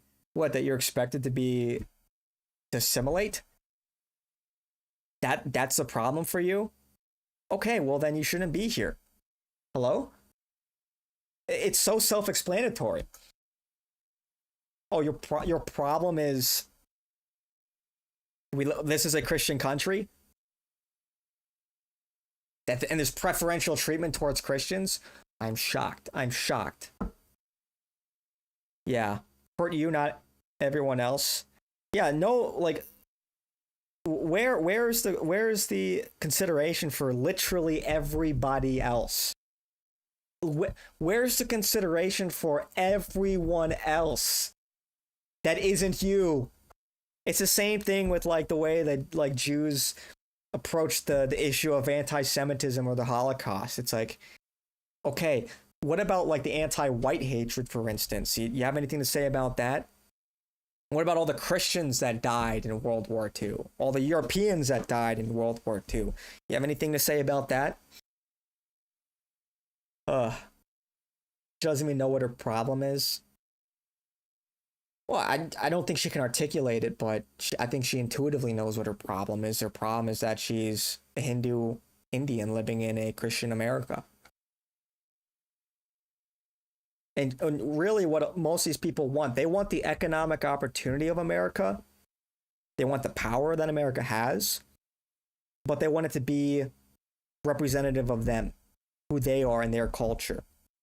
And they look at America and it doesn't represent them whatsoever. They feel like aliens in the country. And that makes them uncomfortable. Simple as. Simple as. And so her alternative is to make the country more representative of people like her, but consequently, that'll make people like me, you, us, feel like aliens in our own country. Because if America looks more like India, are we going to feel at home in India?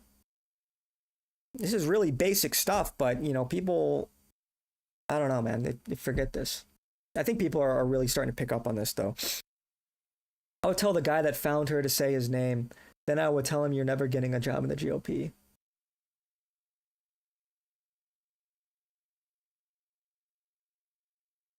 I would tell the guy that found her to say his name. Then I would tell him you're never getting a job in the GOP. Actually, no, I think this is great. I think this is great. Are you kidding me? This is fantastic.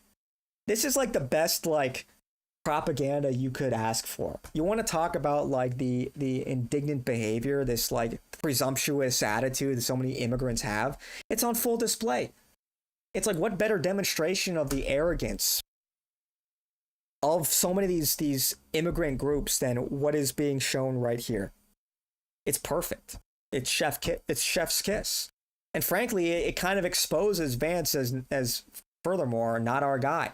If nothing else, he's weak and auraless. Like, seriously. It's the same thing with, like, you know, those anti-ICE riots that were happening over the summer. Remember that? Where they were, like, burning the American flag and waving, like, Mexican flags. And, like, how bad that was for their optics. Yeah.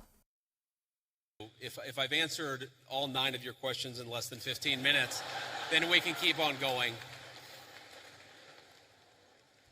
We got to have a little fun, right? So here's the thing. I can believe that the United States should lower its levels of immigration in the future, while also respecting that there are people who have come here through lawful immigration pathways that have contributed to the country.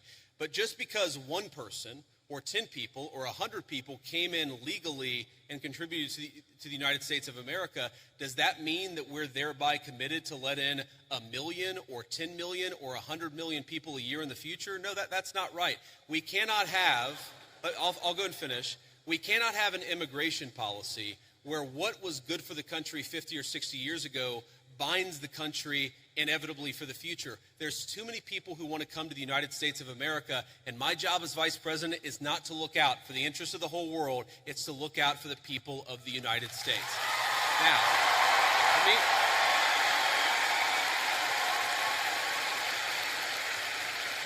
Now, you asked a personal question about our interfaith household. And yes, my wife did not grow up Christian. I think it's fair to say that she grew up in a Hindu family, but not a particularly religious family in either direction. In fact, when I met my wife, we were both, I would consider myself an agnostic or an atheist, and that's what I think she would have considered herself as well. You know, everybody has to come to their own arrangement here. The way that we've come to our arrangement is she's my best friend. We talk to each other about this stuff. So we decided to raise our kids Christian. Our two oldest kids who go to school, they go to a Christian school. Our 8-year-old did his first communion about a year ago. That's the way that we have come to our arrangement. But, thank you. My 8-year-old was also very proud of his first communion. Thank you, guys. I'll tell him that Old Miss wishes him the best.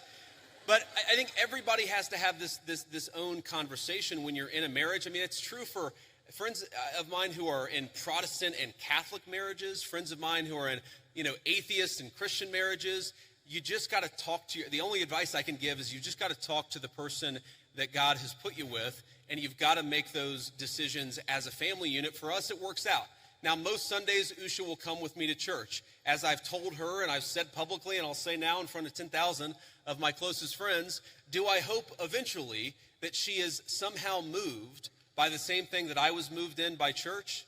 Yeah, I honestly do wish that, because I believe in the Christian gospel, and I hope eventually my wife comes to see it the same way.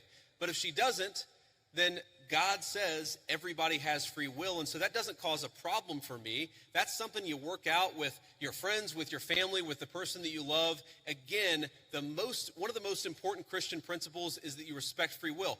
Usha's closer to the priests who baptized me than maybe I am. They talk about this stuff. My attitude is you figure this stuff out as a family, and you trust in God to have a plan, and you try to follow it as best as you can, and that's what I try to do. So it was somewhat evasive. I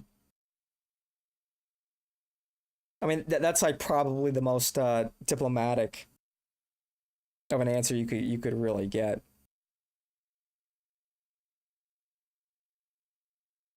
Like how does he what can Vance really say that would be like that's probably the best answer he can really give, because it's a legitimate question.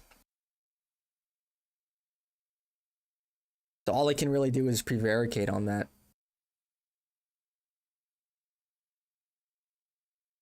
So I don't blow my ears out. This was such a quiet clip.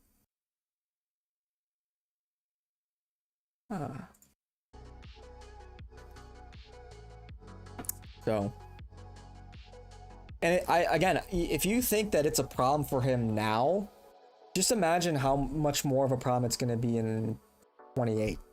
You think people are racist and anti-Semitic now? Buddy, just wait.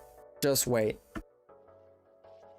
I don't see any signs of it getting of letting up anytime soon. I think it's only going to get more polarized. The political situation, that is.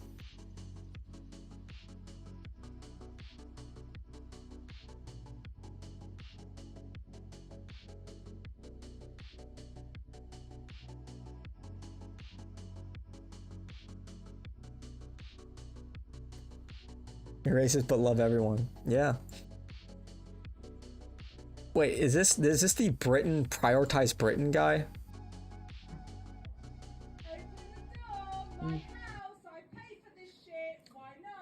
Womp womp. Why not? Womp womp.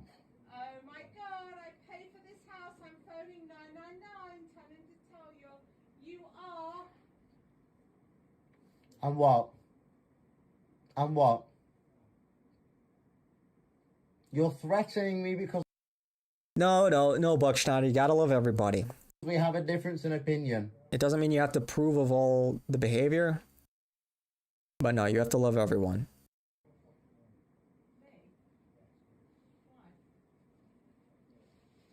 Dude, that's that's crazy. So let me get this straight. So this guy, if you don't know who he is, I don't blame you. But he like ripped off Nick's whole flow, practically bar for bar, except he British. His brand was prioritize Britain, kind of like America first. he was gay. he was, you know, I guess he had a history of being gay before he presumably became Christian or whatever. Yeah, in gay clubs. And now he's posting about how he's getting kicked out by his mom. First of all, why would you post that? What the fuck? What are you doing? What the fuck are you doing? Like, serious movement, by the way. My mom is kicking me out for some reason. Why would you post your personal shit like that? Why would you post your L's like that? Hello? No. Dude. You cannot be serious.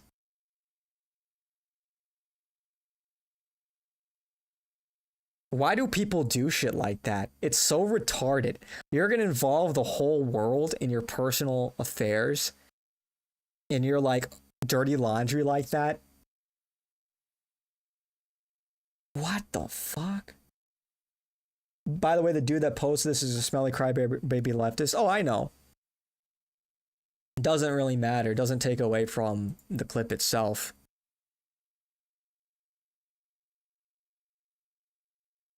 Man. And Crenshaw. That's crazy. Can you please respect Israel? I love how Nick hates that clip. I thought it was funny. Dude, when's the next Zerka collab? My mom is black and my dad is white, so I've always kind of had issues with my identity. I don't really look like anybody, and a lot of people say that's a good thing, but I don't see it as that. I've had people like grab my hair and like touch my hair on the street before and like, oh, this is different.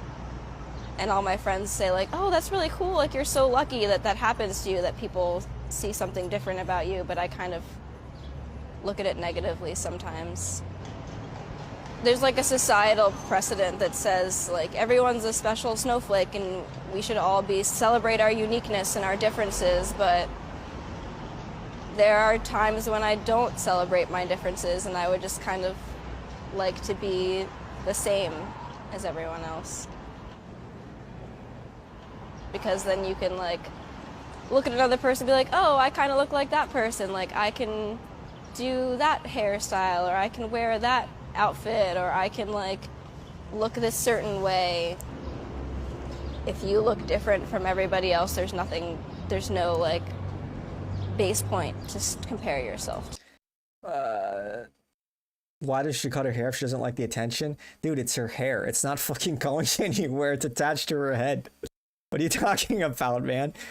You think it would make a difference if it were like shorter? Not really. Too, I guess. Is that? Is she a stoner? Did she say she's a stoner or something? Like, do you know the inside baseball on this? Doesn't sound like a stoner. Like, she's talking about why miscegnation is bad. why race mixing, why she's had a tough experience being the product of race mixing.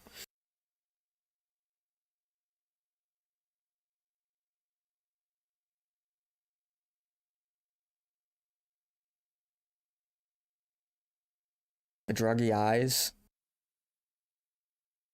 Okay. Oh, I kind of look like that certain cells are used because I don't think so, man. I wouldn't just call her a druggie because she's got like bags under her eyes or whatever. Maybe you could say she looks like a druggie, but I didn't get that vibe. Kumquat, don't listen to Mello. You can have all the cute Latinas. Kumquat is off his Latina friend. He's abandoning the Latinos. That's a clear sign. Dude, a lot of people have bags under their eyes, man. I don't know, if she were smoking a fucking crack pipe, okay, I would say she's a druggie, but...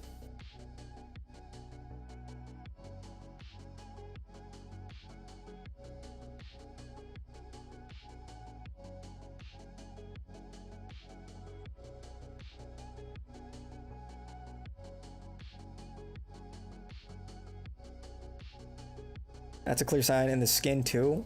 Again, it's like, dude, just stop. Stop. Quit while you're ahead. I don't think she's tweaking. She doesn't look that bad. Like, no, I don't see it. Whether you stand out or blend in, there's pros and cons to both sides. Yeah, except it's like, it depends on the kind of attention you're getting, you know? Why are you standing out? Like, if you're standing out because you're different, then it's more so like you're like a carnival attraction. But if you stand out because you're Sydney Sweeney, right, and everyone's looking at your tits, that's like a totally different vibe, obviously. Like, people are not looking at her like she's like Sydney Sweeney. They're looking at her like she's an oddity. Like she's just different. Like they've never seen that before. And that makes her constantly self-conscious. Like she doesn't really fit in. Because she doesn't have the same phenotype as the people around her. Because it doesn't really exist. It's like a product of race mixing.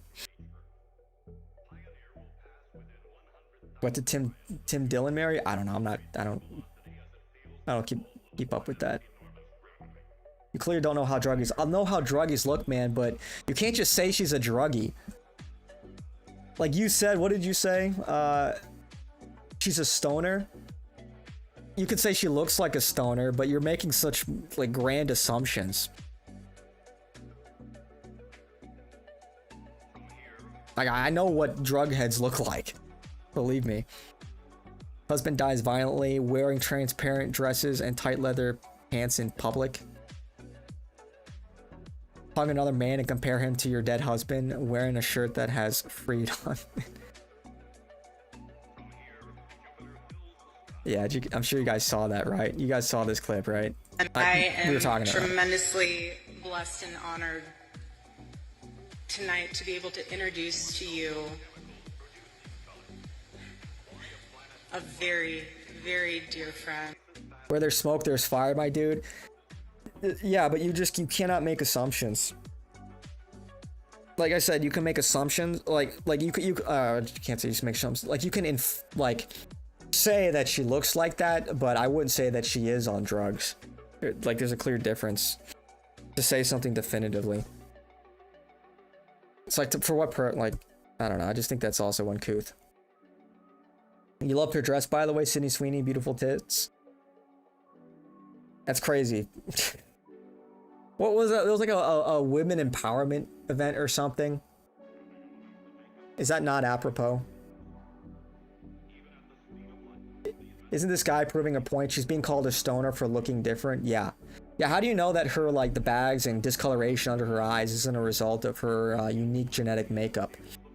Not makeup as in, like, she's putting makeup on her face, but her genetics. Her blend. So, I want to wrap. Okay. Alright, Kung Fu. And his wife. They are incredible. And I see no one will ever replace my husband. I don't like this woman. No. But I do see some similarities of my husband in JD. I haven't liked Vice President JD Vance. I do. I haven't liked this and that's why I'm response. So blessed to be able to introduce him tonight. He's an amazing man. So please help me welcome to the stage Vice President JD Vance. All of this feels so performative. I am Yeah.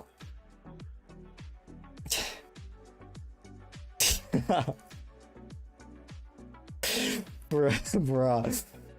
Yeah. Dude. Yeah. Yeah, pretty much. Charlie Kirk's trad wife, by the way.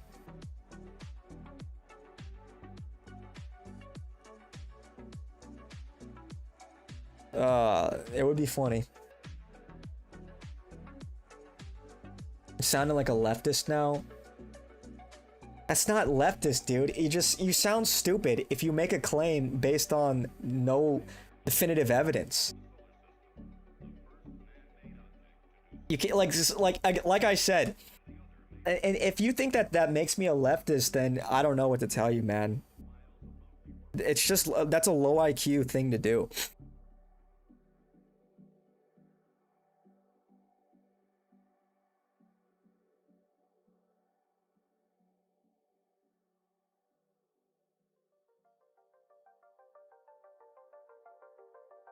There's observations. I know they're observations, man. But it's from those observations you come to certain conclusions.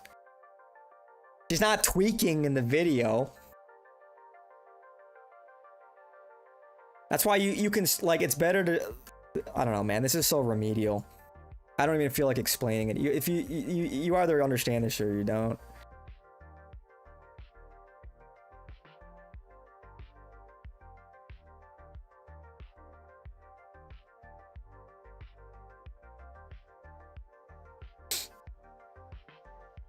Getting contact with Hillary.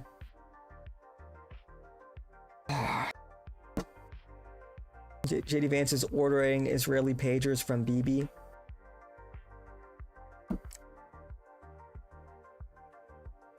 Imagine Usha Vance.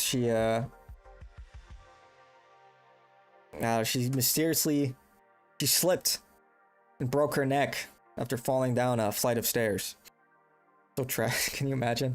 That I shouldn't make jokes like that, but now's probably not a good time for that. I disavow violence, of course, but you know.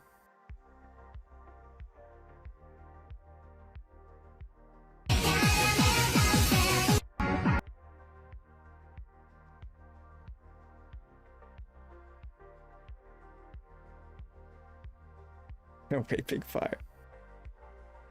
Yeah. Grok says the same term groypers derives from a combination of the words groip and peer, which roughly translate to raping fire in Gaelic. Who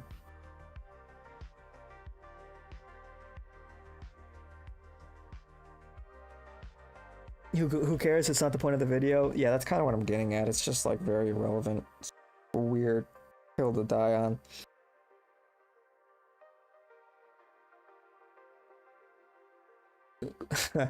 Usha goes to Argentina, then Valhalla for Erica.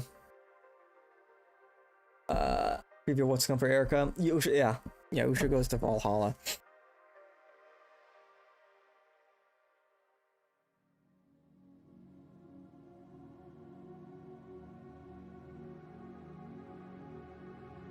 Is that Brittany Venti?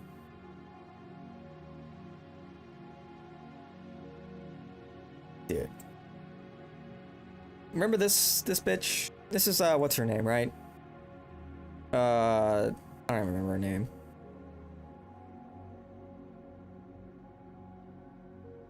I hate the grift, the polemics. Like, remember, like, back when this is a couple years ago, people were getting like canceled and their lives ruined for Lily Gaddis. Now like the hot thing to do would be to like purposely destroy your fucking life by like dropping an N-bomb, like posting a video of you saying the N-word or whatever, getting fired, starting a GoFundMe, and then grifting into dissonant right-wing politics. Like, dude.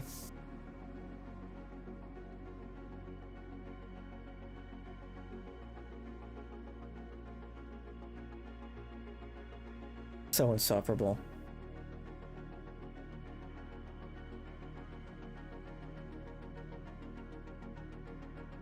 Cash and Vance's wife can get together. Cash isn't married, just has a GF.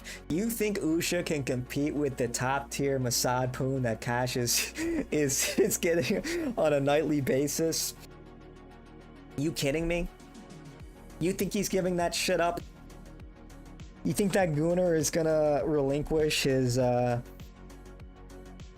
top tier Talmudic pussy? I don't see it happening.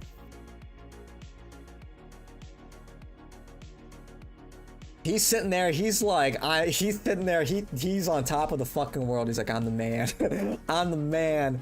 I run the FBI and I got my hot Mossad babe next to me. And yeah, she's a spy, but I don't care. It's tight. Like, you know what I'm saying? He thinks he's the fucking, he's gonna downgrade to Usha Vance and her 2 kids? No fucking shot. No shot. Only appeals to horny wignuts, true. Horny wignuts that just wants to hear the polemics all the time. That just wants like the angry, vitriolic, resentment politics 24/7. Aren't we all tired of that? And I know, like, I complain about shit. As is the nature of what we're dealing with. But it's like some people just want to, like, if they could, they would just listen to a podcast that is just like the N-word for 35 minutes straight. Damn, that was a good show. I'll tune in tomorrow.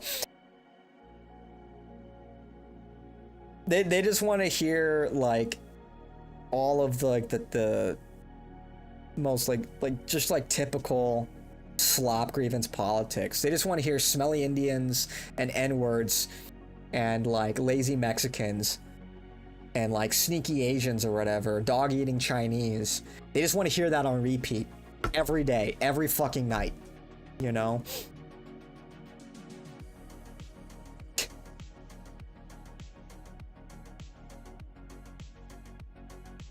How about everyone reorganized in the White House? Usha gets cash and Erica gets with Vance. Everyone is happy.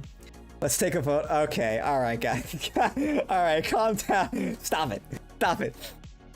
Cut it out. Cut it out.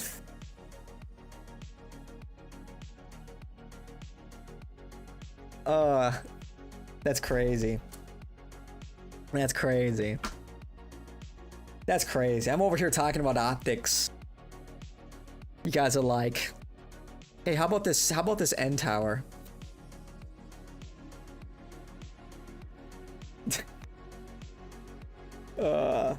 That's crazy.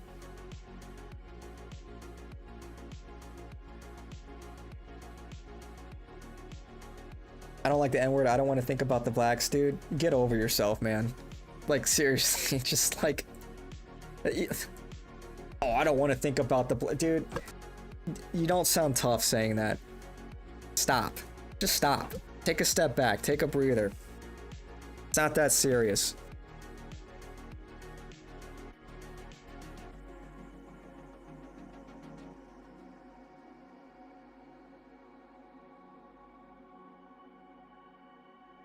Woke right is 10,000% an op.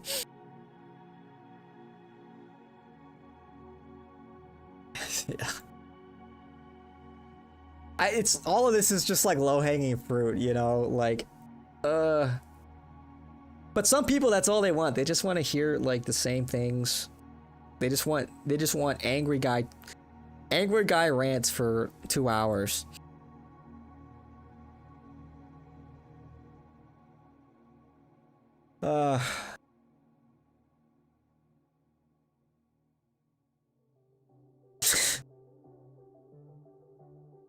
And by the way, I have black friends and I'm still racist. Yeah. I just fucked a 20-year-old Aaron. I took an Uber and the driver asked me if I knew about politics. I thought he was going to ask me about the government shutdown, but he woke up from the left and was asking about Maduro.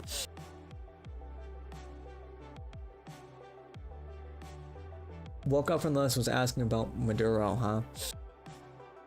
Interesting. Well, I guess that's a good thing for him. And he was a middle-aged black guy.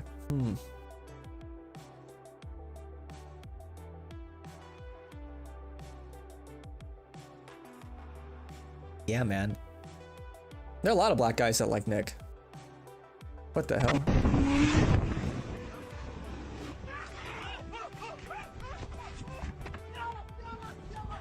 What the fuck, bro?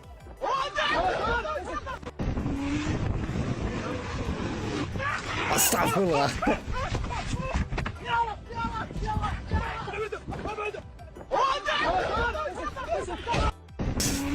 Oh, that's funny, dude.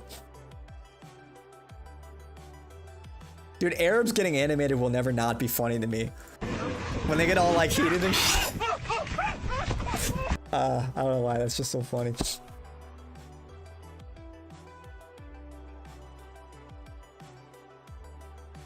Did I learn anything from this week's sermon?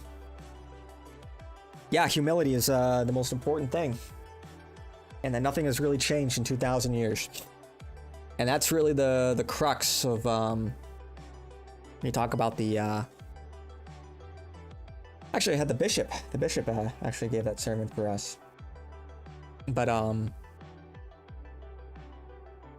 yeah, when we talk about the Pharisees and the idea that a tax collector, somebody that was despised by most of society at the time, could be more revered by God, looked at more favorably in the eyes of God than this, you know, one of the grand priests, one of these Pharisees, that's so fixated on the rigid rules and the practice of the faith rather than the really the faith itself and the humility. It says a lot.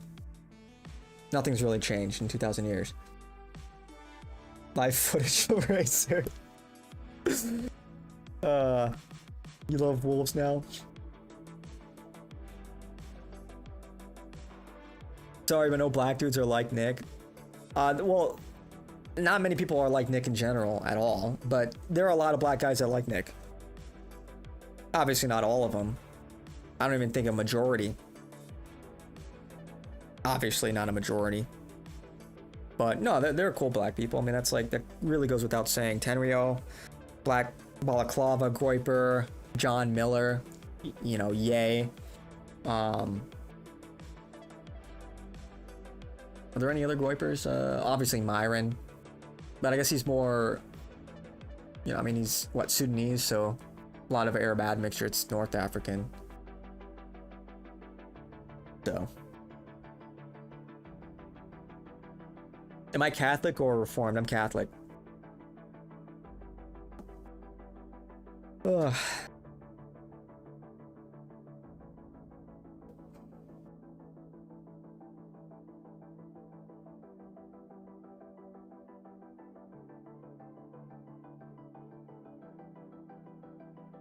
Yeah.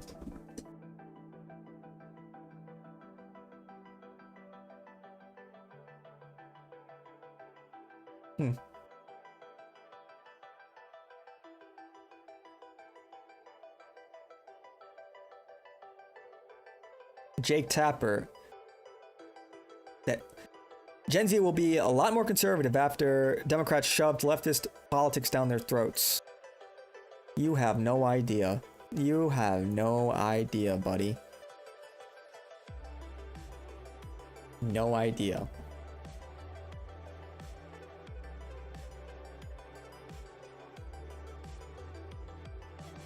Here you go, today's lesson. Somebody who doesn't know how to drive a truck and thinks it's their fault for getting in an accident rear-ended from behind. You want to try to tell me it's not your fault? Right. Bro.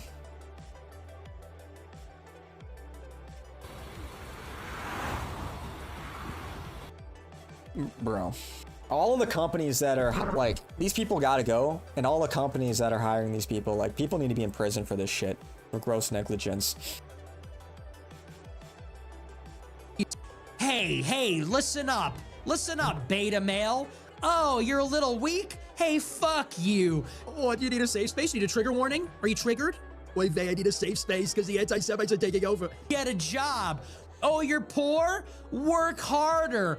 What, do you need a safe space? Oh, you think you could tell your wife what to do? A real man listens to her and sees her as an equal. Fuck you. Oy vey, I need a safe space. Oh, and you make all the money and you do the chores? Well, guess where your paycheck is going? You better keep your wife happy. You want to spend money on yourself? Fuck you. You're not supposed to be happy. Oh, and you think your country's bad? Stop making excuses. Go fight and die in the Middle East. Are you triggered? Like, I don't know. Hey. Pretty crazy. Ugh.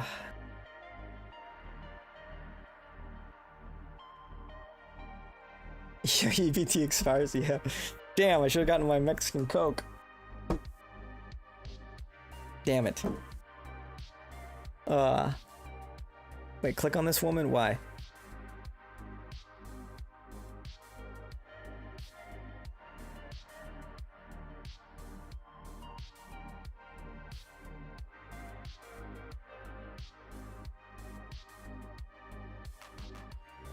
Just a Muslim New Yorker.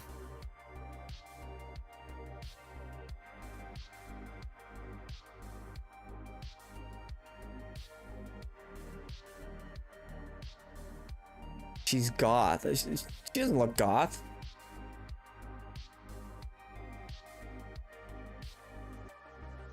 She Jewish.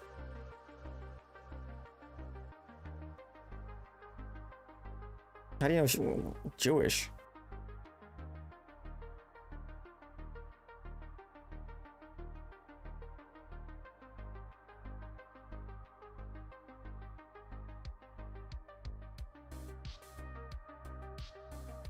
What,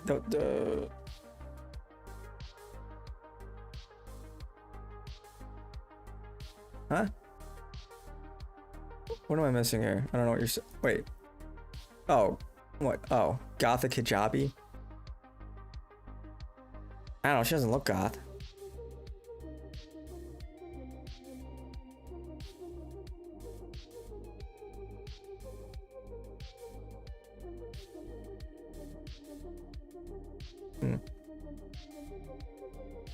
Yeah, buy your blue meth, yeah.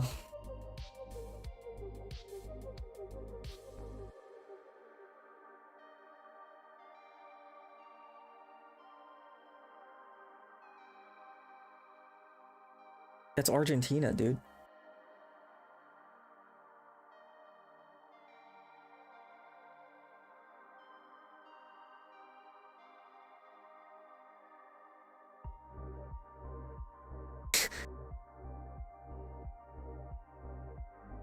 Oh no. Oh no. Oh no, no.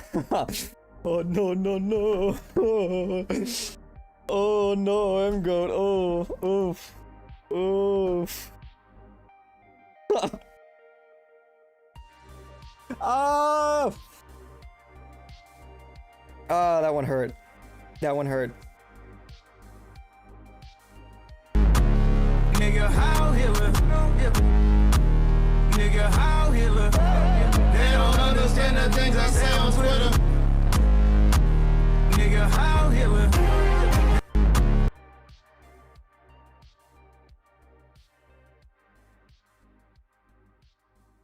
Nick has missed 2 interviews, Tim Pool and Cheezer. You're missing free content. Yeah. Tim Pool. I wonder how that's gonna go. If you're on Twitch, I'd time you out for an hour. The forage is going.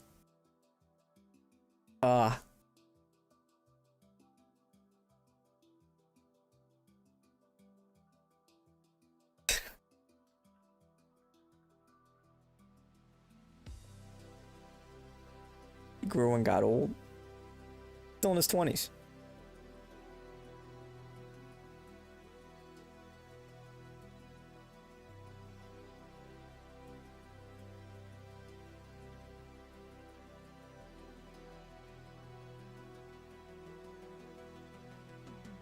This has to be rage bait, right? Brittany Venny, Notorious E-Girl.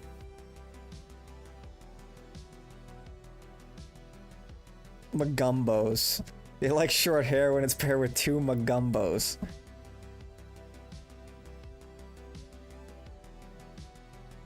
So true, so true. The Magumbos, man.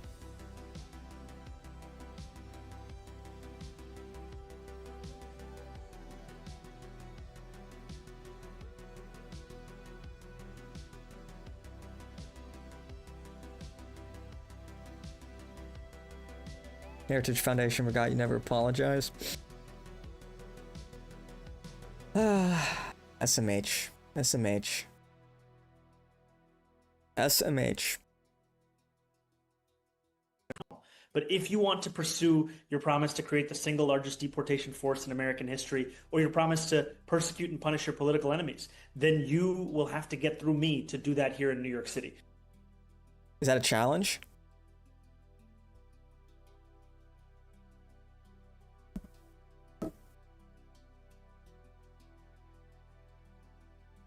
First off, on that cartoon, dudes never call HR, only gays do, only chicks in black. Okay, dude. It's a fucking cartoon, man. It's a cartoon. It's a cartoon. It's a play on the original cartoon where the genders are reversed. What are we doing? What are we doing?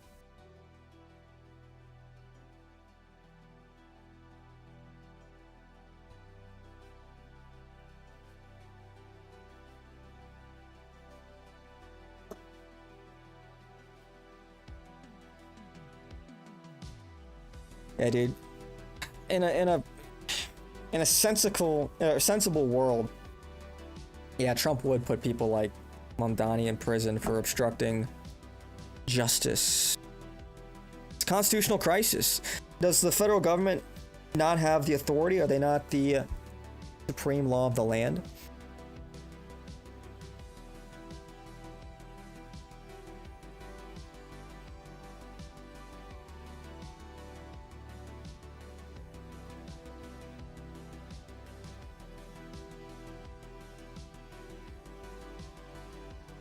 Bro isn't even a mini boss for Trump. Gotta be bait. Yeah, dude, it doesn't even matter if somebody's like, again.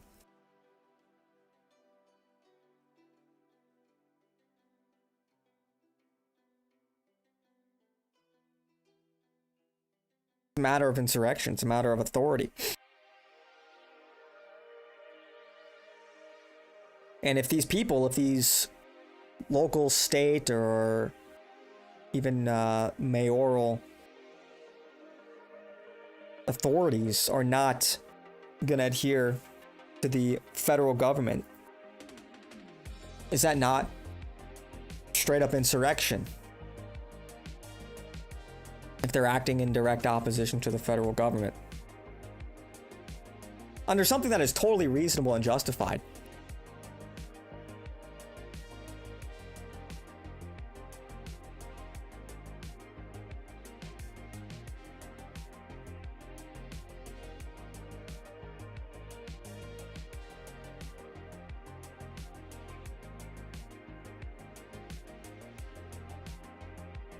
States have rights that supersede the federal government. I mean, where they're allowed to, really, but federal government was established as the supreme law of the land. The buck stops with the federal government. And especially when it comes to a national interest like immigration, like, yeah, it is the federal jurisdiction. It is the federal government's authority.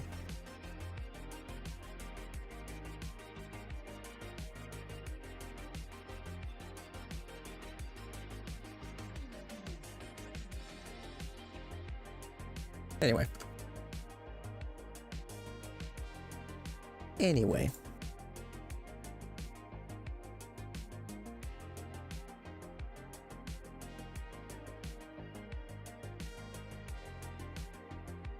What's going on in Bethesda? I think Trey Parker. Yeah, one of them is Jewish. I forget which one. I mean, look, South Park sucks. I liked it when I was in 5th grade. And then, like, I don't know what it was. Like, I, like, stopped watching sometime in, like, middle school. And, like, a few years ago, I tried watching it, and it's just bad, man. I don't know. It's just... whatever. Screw out of it. It's been over 10 years since we heard anything on Elder Scrolls 6. Yeah, last time we heard was in, what, 2018?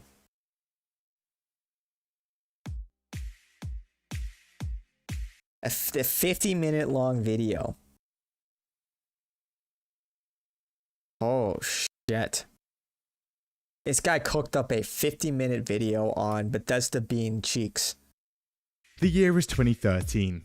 2 years since Skyrim.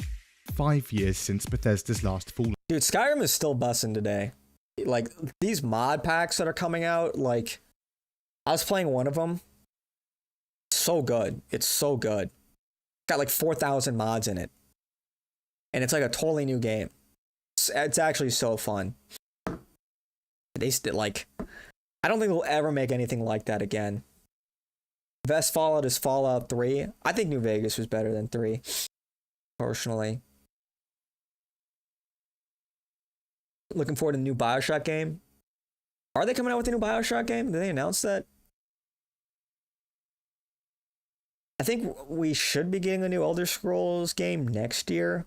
Man, time is flying by. 2026. Fucking hell. I don't know, man. I don't know how Speaker Mrs. Janasa. Dude, she didn't scale well with my level. Update on my Skyrim playthrough, how it's going. Because I only streamed that game like once. But I'm like level like 50 something now. I'm pretty strong. I'm pretty powerful now. Whereas previously I was getting clapped by a couple of random bandits. Now I'm doing the clapping. I built my character to be like this kind of like blood paladin kind of character. You know, like one-handed, shield, heavy armor, restoration, alteration. Yeah, it's fun. Yeah, it's good. Yeah, I'm doing the clapping now. Clapping with no hands. Yeah, no hands involved. Make of that what you will. You were excited for Starfield, but it was a huge letdown. Yeah, there is one caveat though. There is this one patriot, this one man, this one visionary that is turning Starfield into what is his fucking name? Got like a weird ass name. Into Star Wars. And I'm watching his career with great interest. Killing civilians on cam. Wait, did I watch this? I didn't watch it. I probably hovered over it. This is Starfield, by the way.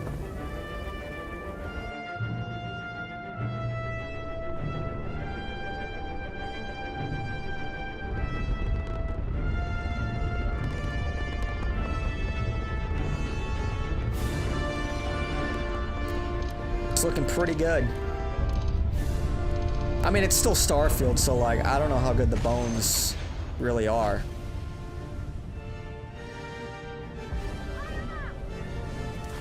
But with enough effort, who knows, man?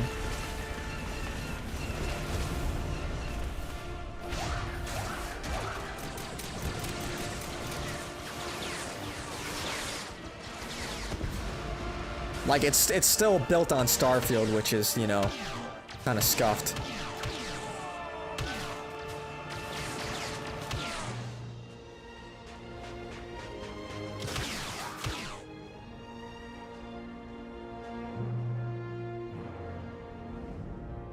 Oh yeah, remember the crate dragons? Dude, Old Republic was a vibe.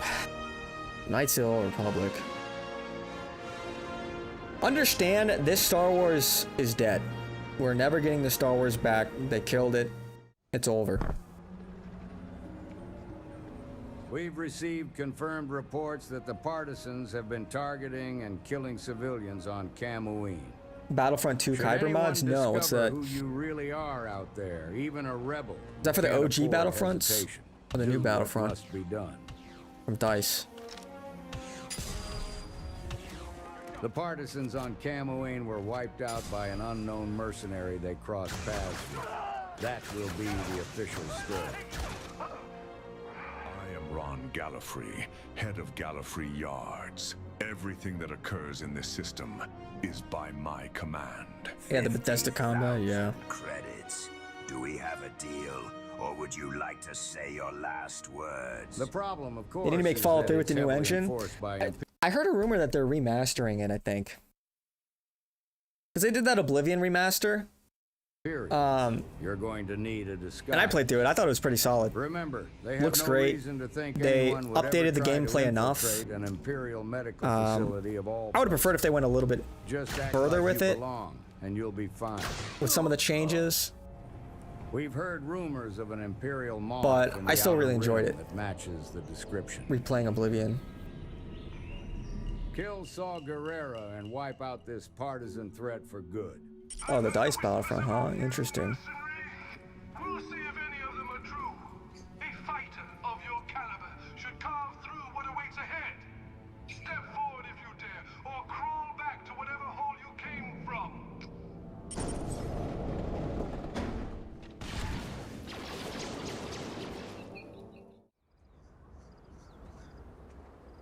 Like, this is just, I think it's like one guy doing all this. Interesting. Most people don't go looking for Imperial work. That means you're either brave, desperate, or foolish. We'll find out which. You're not from around here. Folks don't just wander this far out without a reason. So, what's yours? Haven't seen you around before.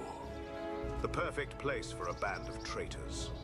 You'll blend in, ask around, and dig up whatever you thought can. you thought Starfield was gonna be what Mass Effect couldn't be. A bounty hunter. Then. Yeah, it just I figured as much. it was just mid. Too many questions to be a It didn't have a good universe. Too obvious to It was be already, like, on a technical level, it was already dated. The combat is not very fun. It's very floaty and War never changes. just didn't not very responsive. I didn't care about any of the characters, didn't care about the universe, the lore, the world.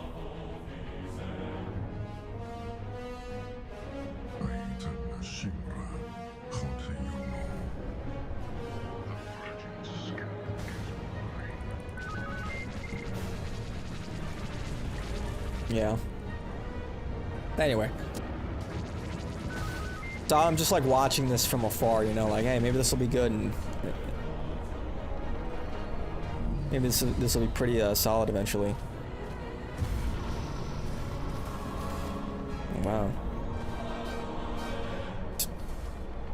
Got the Star Destroyers.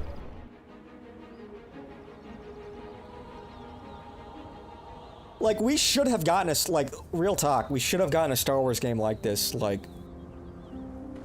15 years ago. I don't understand, like, dude, can you imagine for a second, like, right after Skyrim or whatever, Bethesda got contracted to make a Star Wars game in their open world style. Do they not understand the demand that there was and probably still is for something like this? I don't know. Yeah, they got the Yuuzhan Vong. And he like redid the whole main story and everything.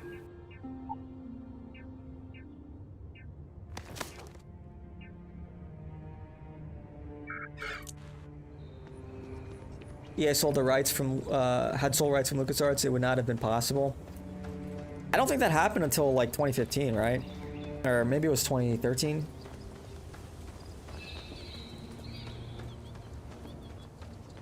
Even then, EA probably could have figured something out. But they've done nothing with this IP, dude. It's actually tragic. All they've done is run this IP into the ground. And I think the biggest hit was Episode 8. Episode 8 was like that's when they crossed the Rubicon, and the franchise was just like, the other day I helped Mira there's just negotiate irreparable with the damage. trader from Ryloth. Everything's fresh. We might see something like this again in the future. Yeah, maybe. I mean, maybe. But it's almost like, dude, I don't know. I'm kind of indifferent to Star Wars now. They fucked it up that badly. I'm just apathetic. They would have to like retcon pretty much everything they've done since like Rogue One. Just retcon the sequel trilogy, retcon like half of their shows, just delete them from existence. Which is good for business, but bad for anonymity. The hot shipments are getting more frequent. Mira handles it. But I see Every game I play looks the same. Dom barely sleeps anymore. Always You think so? perimeter sensors. Running evacuation. Disney Star Wars has to be one of the biggest fumbles in history. 100%, man. How do you take this juggernaut franchise that everybody knew, everybody adored, it was talk about cultural impact, cultural significance, into something that who is it for now? It's for like, you know, like 35-year-old lesbians. Like that's who enjoys Star Wars now. That's who Star Wars is for. 35-year-old lesbians and they're like, and like their chud counterparts. Yeah, it sucks, man. The IP is dead, yeah. I think Bethesda could do more with its combat building system. I still cave for the prequels. Yeah, don't we all? Like, imagine you start the basis of the settlement and supply resources. Over time, it automatically turns into a city or slum, depending on which people you start with initially. There have been mods for that for like Fallout 4, like Sim Settlement, where the settlements you build grow over time, and it's pretty hands-off, which I like. Yeah, it's just they put so many resources into like the settlement building system, and it was just like such a hassle in vanilla Fallout to actually get anything meaningful out of that. Like, I don't want to sit there placing objects in my little rinky-dink fucking town. I want to go around and like shoot people and shit. And it's like cool to see a settlement build over time, but I want it to be more like directional, like, hey, let's, you know, I don't want to have to place every single asset in the town. That's too tedious. It's beautiful, I'll admit. Even George Lucas said it's dead. Yeah, Sure, it's cooked. Have a look. You just want a clone versus Clanker game. Battlefront 2 is in a good spot. I'm sad we never got Knights of the Old Republic 3. Come back soon, okay? So we got what? The Old Republic? Not the same.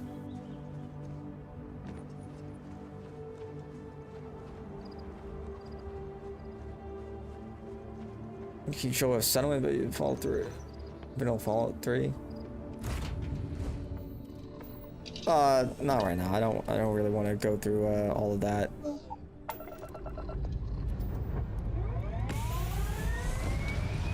But I heard they are remaking Fallout 3, and they'll shadow drop it just like they did Oblivion. But I don't know, man. The next Elder Scrolls game, which is supposed to be what, in High Rock? Gonna be like Bretons and Redguards.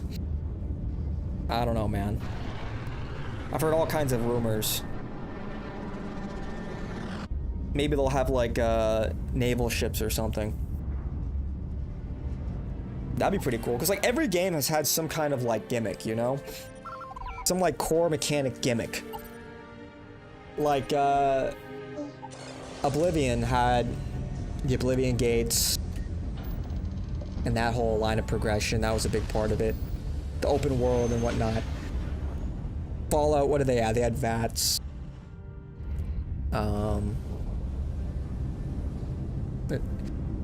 Skyrim had the shouts and dragons. And like dual casting, like putting spells in your hand. Dual wielding and whatnot. Fallout 4 had what, the settlement building system that they brought over to Starfield. Starfield had ships, ship combat, as well as the settlement building stuff. So I imagine they'll probably port those things over. We'll probably get some kind of settlement building because they spent so many resources in building that. I can't imagine the next Elder Scrolls game won't have that. And I believe we'll probably see some kind of like naval ship or something like that. Because they put all these resources into building spaceships and developing that tech. So, when's Fallout 5? Sometime after Elder Scrolls 6. I think it's after Elder Scrolls 6. You seen Aspen was playing Arc Raiders? A lot of people are playing Arc Raiders. A lot of people. I heard it's really good. I'm gonna play it soon. I think on Sunday we're gonna play it. Which, you know, I don't love the aesthetic of the game, but I had fun when I played the playtest. Why can't Bethesda build a solid physics engine? I mean, they do have like a decent physics engine, but I don't know. They just fell behind on the technical level. Why do they still have loading screens? Like, why when you enter a decently sized building do you have to go through a loading screen still in the big 25? Or I guess 23, whenever Starfield came out. What was the ultimate twist in 4? What, that you're, spoiler, but that, the leader of the Institute is your son? Destroyer. That game was fun. Sometimes I listen to 4 hours of Elder Scrolls lore. They have so much to work with. Yeah, true. Like, well, like one of those like Camelworks videos to fall asleep to, or like Epic Nate. I've been there. I've been there. I've been there. It's late at night. I'm like, I need something to fall asleep to.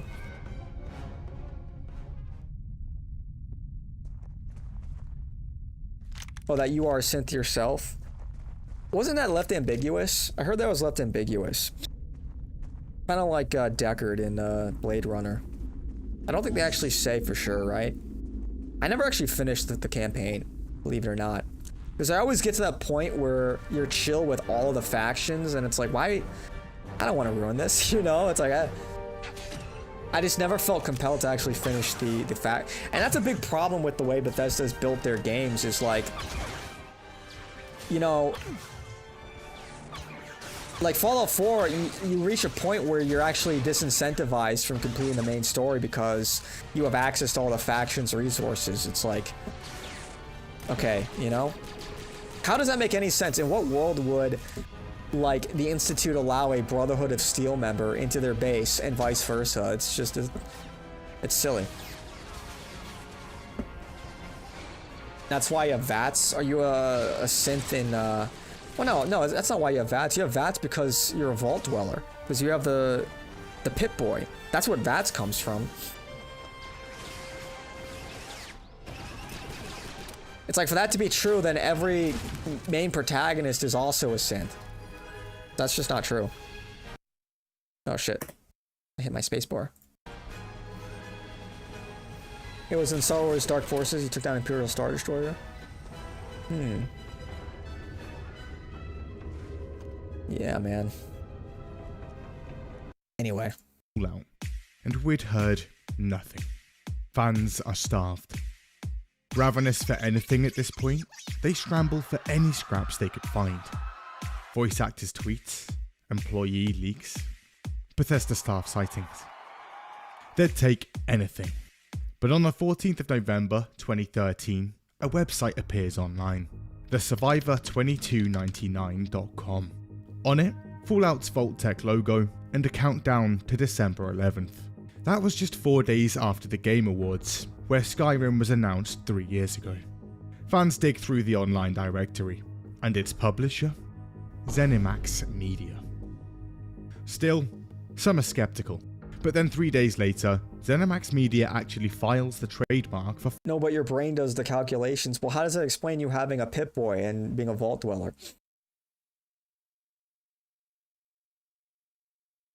Isn't that just a way to explain why you have VATS in Fallout 4? Is because you have a Pip-Boy and you're a Vault Dweller? Doesn't that kind of contradict the fact that you have... You know what I'm saying? Fallout 4 in Europe. They'd also said nothing about the website. If it wasn't legit, surely they'd just come out and say so. This could only mean one thing.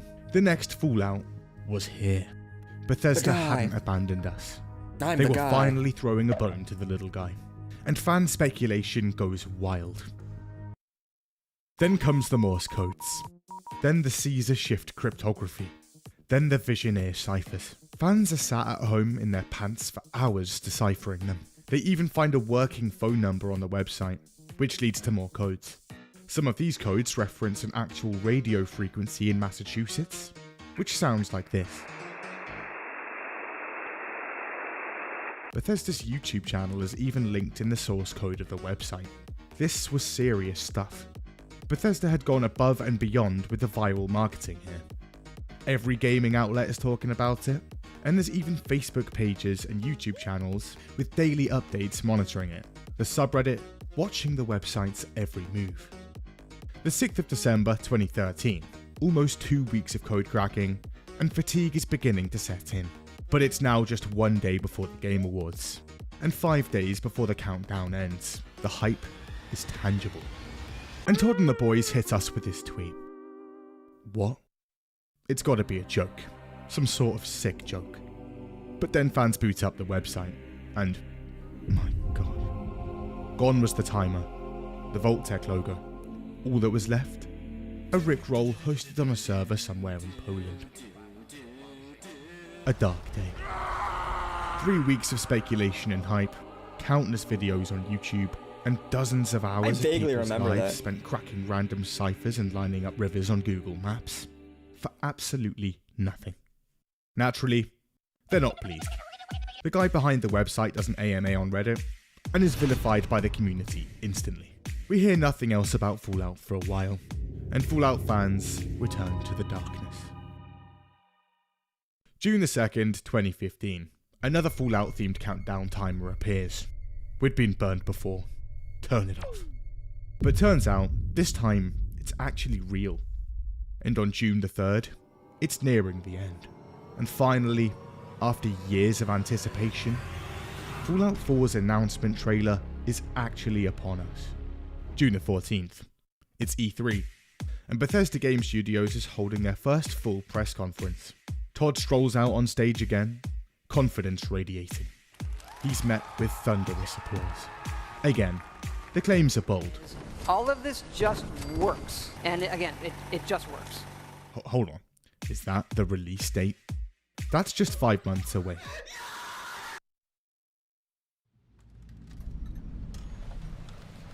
Boston now, sucked for some as a quick setting. context, They should do Chicago. It says, but that's studios full of chicks and moms, and that fucks up game for the rest of them. Yeah, dude, the best games were made by a bunch of nerdy white guys. And it's true. Talk about the peak of Halo, the peak of Call of Duty, the peak of World of Warcraft. Just look at the pictures of the developers, of the staff. Yeah. And then compare and contrast to the staff today. You know, do we want to do this? Do we want to do this right now? Let's look at the most recent World of Warcraft trailer. Did we do this already? Did I do this on stream already? I think I did, didn't I? Maybe we won't.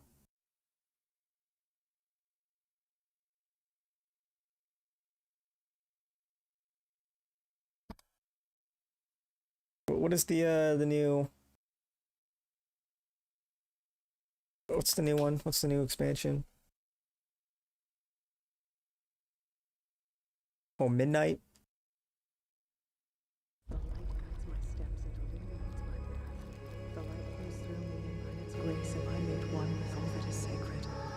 The light guides my steps and illuminates my path.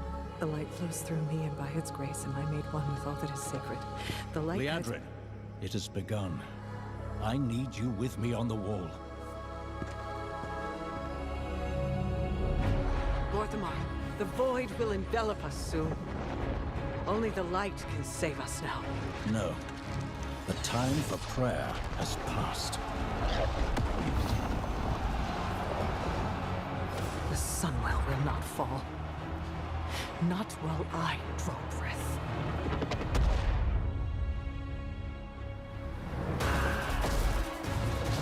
That's your voice actor from Mormont in Game of Thrones. Little elves. It sounds familiar. I can see you grow weary. How much It's like, is there anything intimidating about this? can you hold out? Flee and save yourselves. World of Womencraft. the adlib. Don't. Light be with you. You see? She understands it's hopeless. Like, okay, let's just compare. Let's just pause here for a second. Let's just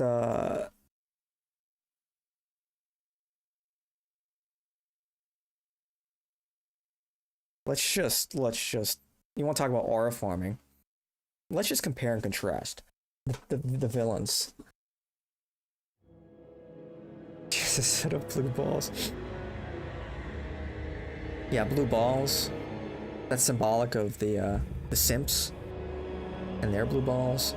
My son, the day you were born, the very forests of Lordaeron whispered the name Arthas.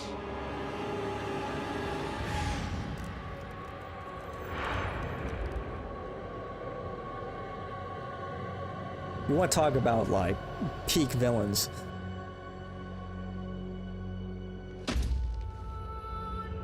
He doesn't say a word throughout this entire trailer.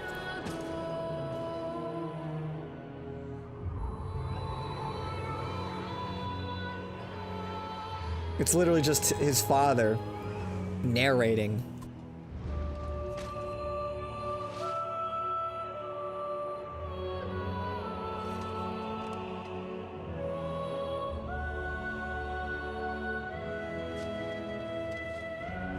My child, I watched with pride as you grew into a weapon of righteousness.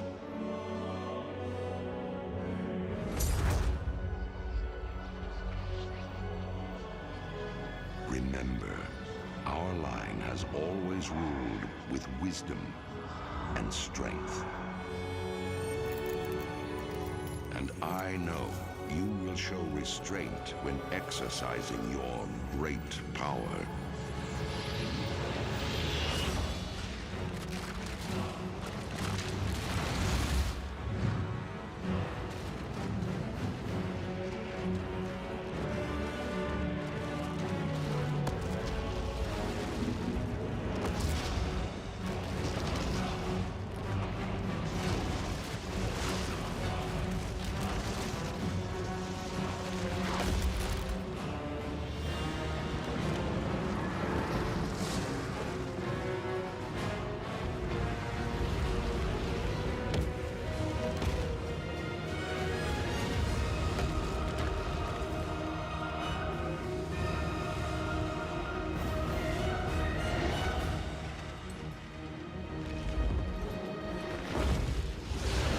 Truest victory, my son, is stirring the hearts of your people.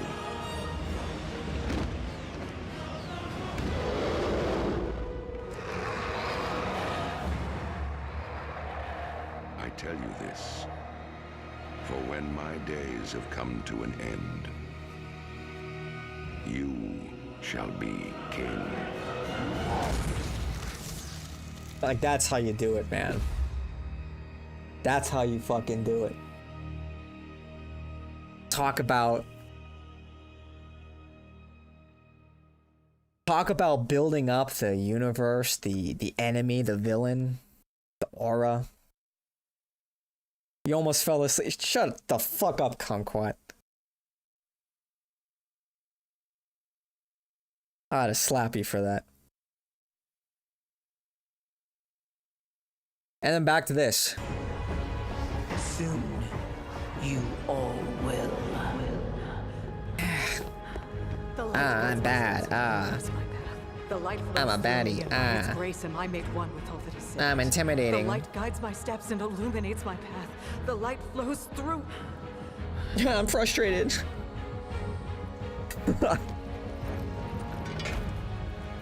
Dude.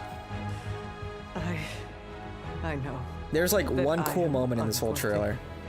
And it's really because of the soundtrack. I don't know if I deserve your help, but I know my people do. Please give them strength. I admire your spirit. It's but just that will Yappersville. not save you. Soon, I will break your world. I'm gonna beat you. I'm so evil. You can't even break one elf.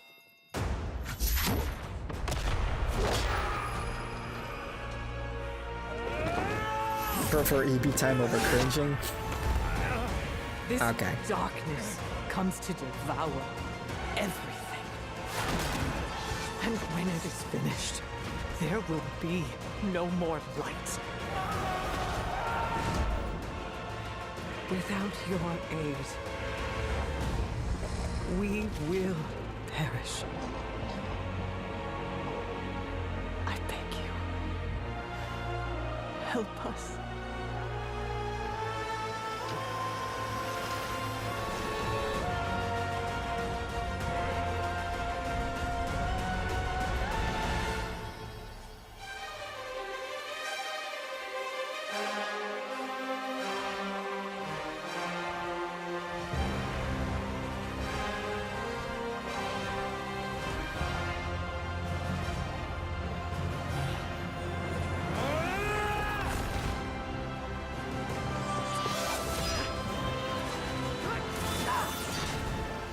The Sunwell will not fall. Not while we draw breath.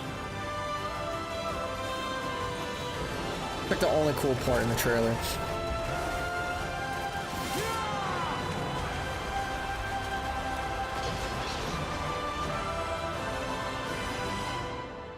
Like, could we have seen more like actual fighting? That would have been cool.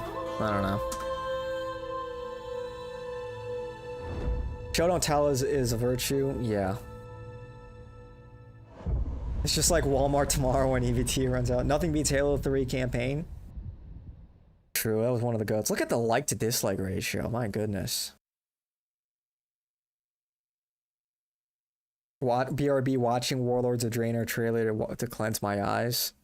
That's probably, people are saying that is the peak. That this is the peak of WoW cinematics. Hit the Halo goated status. No one wants it. Yeah, it's just, we're when God of War count as best intro for a game. Don't know if it hasn't. I didn't have a PS3. I didn't play those Gods of War. I had it on the PSP.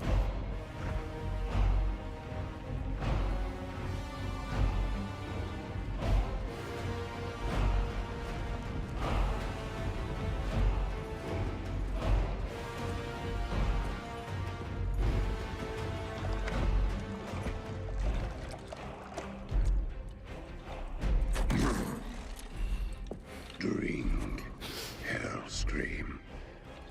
Claim your destiny. You will all be conquerors. And what, Gul'dan, must we give in return? Everything.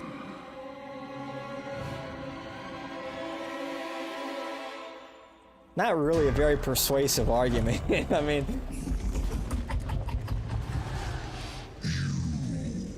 You would reject this gift.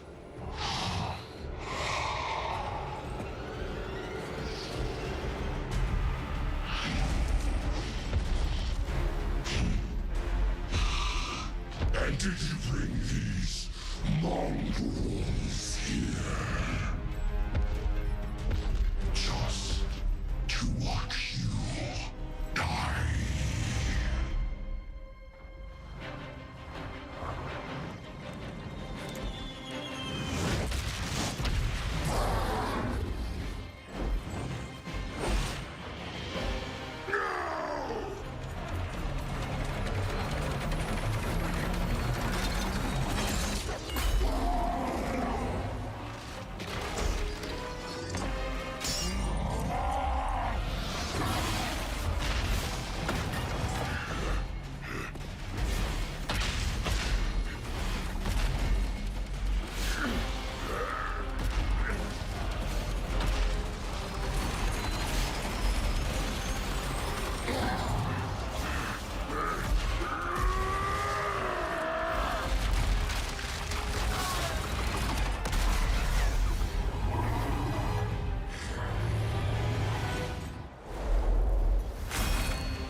just like oozes testosterone, you know?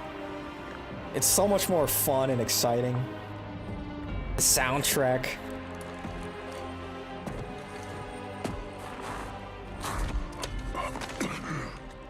This was not our destiny. Times change.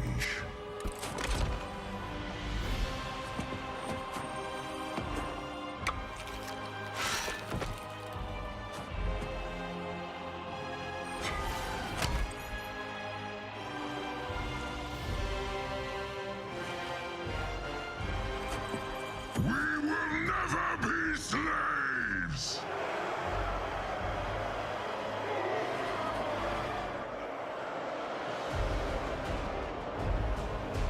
But we will be conquerors. W.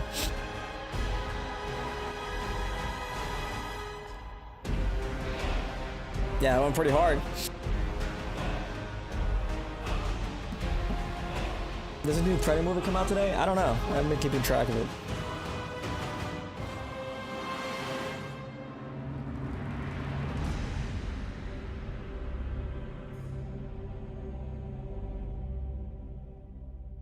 Yeah. Anyway. I know, like, hating on, like, feminism and all that, and shit. Wait, what would you call it? The enshittification of all of this media. I know it's like kind of passe nowadays. It's like, yeah, everyone's doing it. Kind of like, you know, kind of overdone. You know what I'm saying? The Arkham Origins CGI trailer next. I don't think I never played the Arkham games.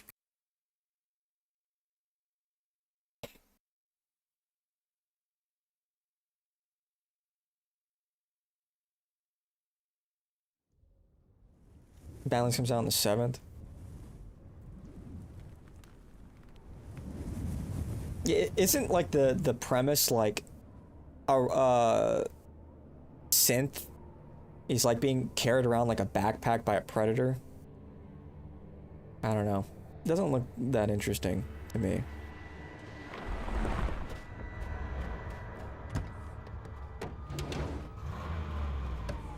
Go, move it out. Why is it solo res? What the hell? Seriously? They don't have an HD version on here.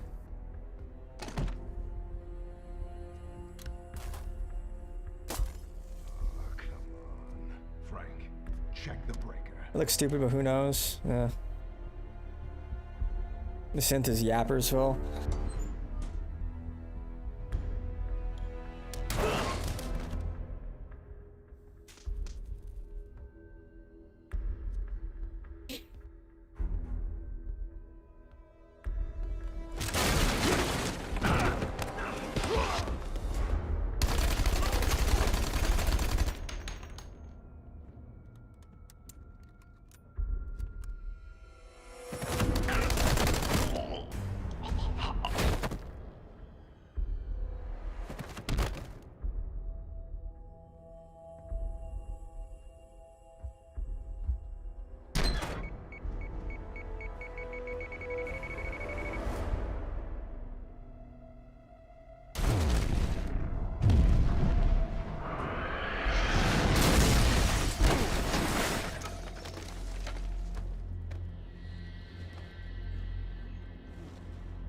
Looks like you got my invitation. Just you and me. Come on!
Not so fast, Deathstroke.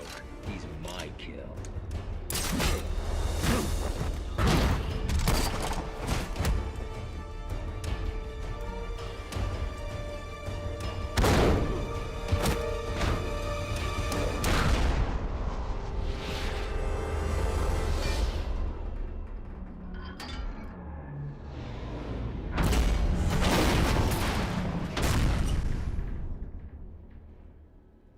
Find a body? No. And next time, keep your other assassins out of my way. You had your shot, Deathstroke. But you're not the only assassin in town. And the night is young.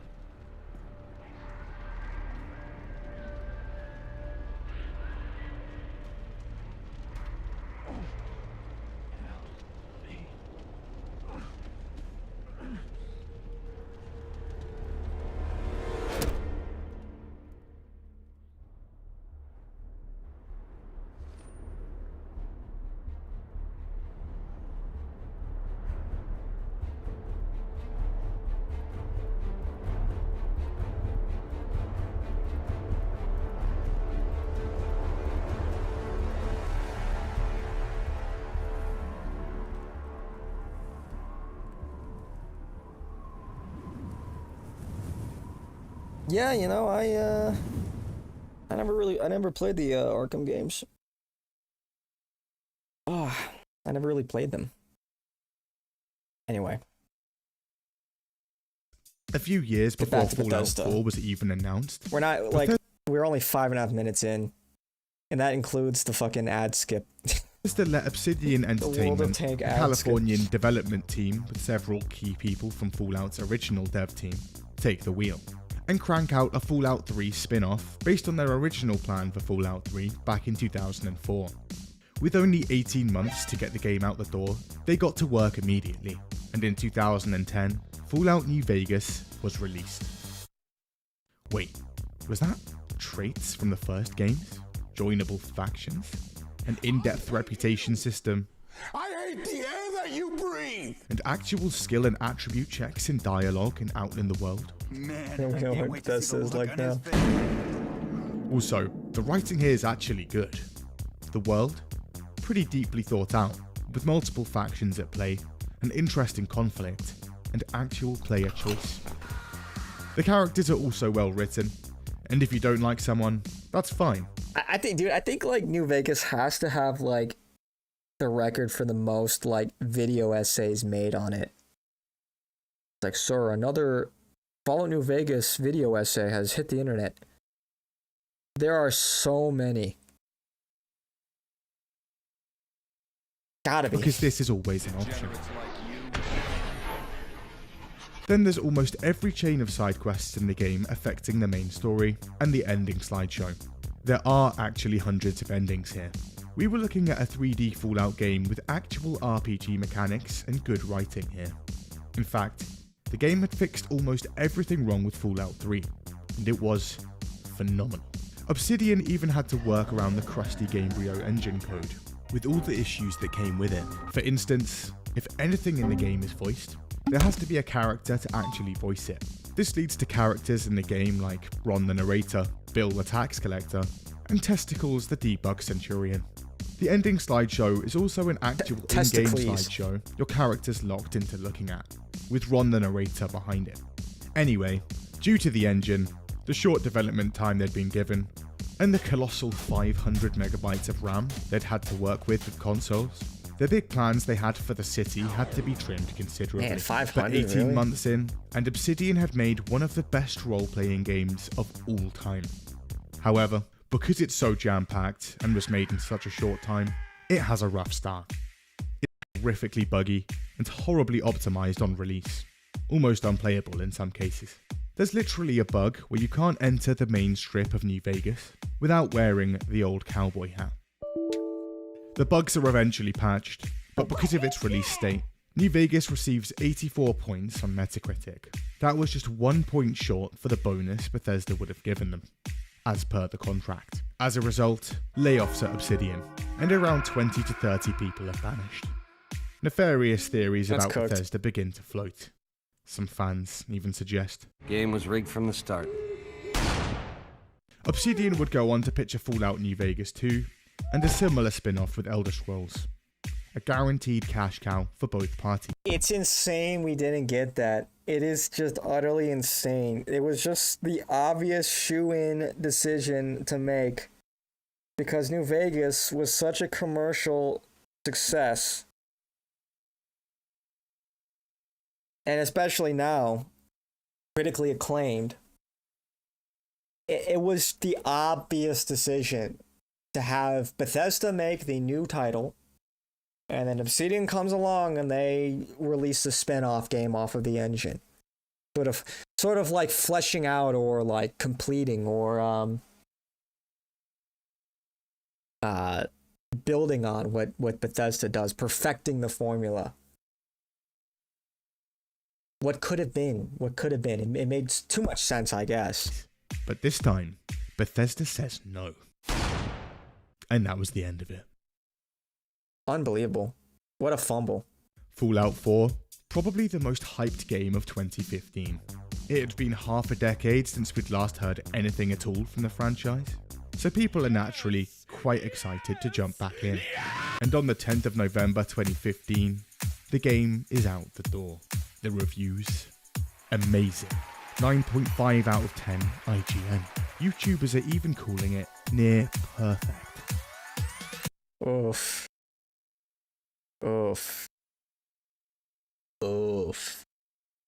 It is why game journalists and reviewers, I spit on you. However, when people actually get their hands on the game, they dig in. And it's neither of those things. During development, Bethesda had looked at Fallout 3's gunplay. Yeah, not really up to standards, boys. So they pulled some programmers from id, who were developing Doom at the time, to help them make actual, functional FPS combat. And as a result, the gameplay here, a lot better.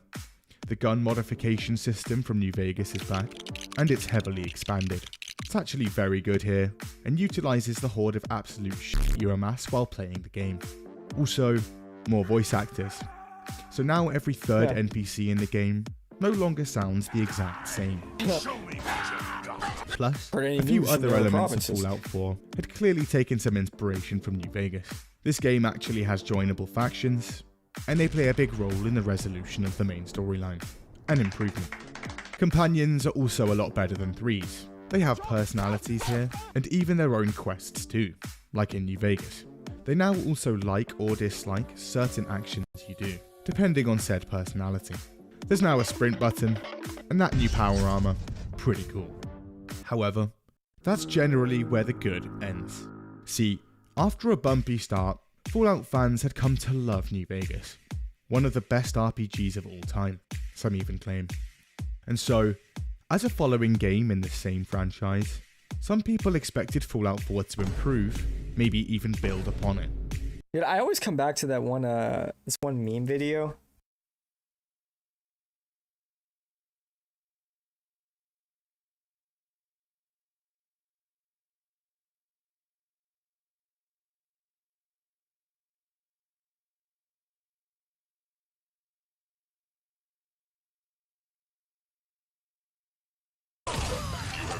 Fallout 3 in a nutshell. It's been 84 years.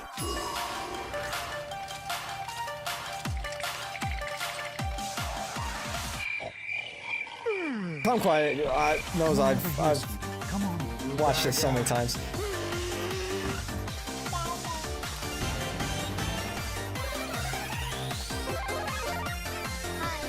I'm hungry. Give me that sweet roll you got from old lady home. Wake up.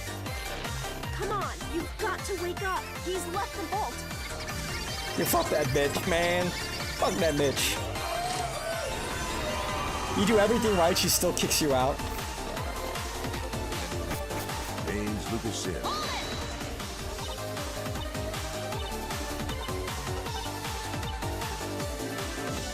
Weapon of war is our salvation. Fuck this! Hey, we're the hoes that we getting bitches tonight, bro. We getting hoes, bro. What the fuck? We getting bitches tonight. We getting hoes. I'm a human, and I'm coming. Get it. I'm a pioneer.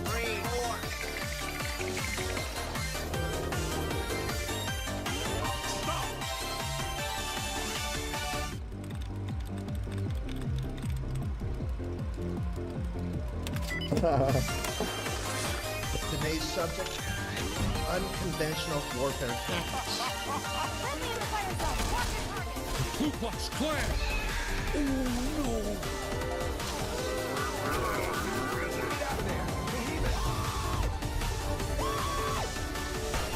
Get the fat man. We'll try to keep it busy. Frank, John. You already know. That's it. Oh, damn.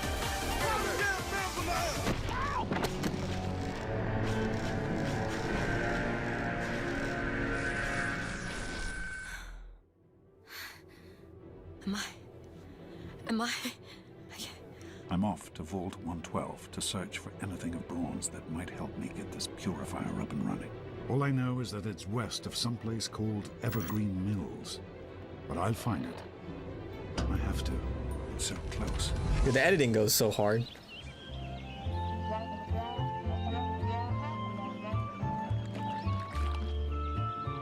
Something is wrong here.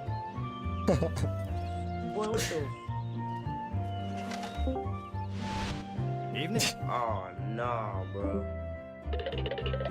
Oh, someone new to play with. What good luck I have lately. I'm Eddie. I live here on Tranquility Lane. Shut up! Want to play a game? Silly woman! Shut up! No. Silly woman! You don't get to say no. I want to play a game you're going to play. And I want to.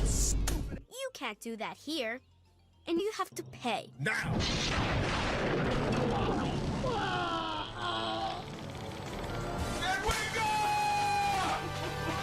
Get your ass up!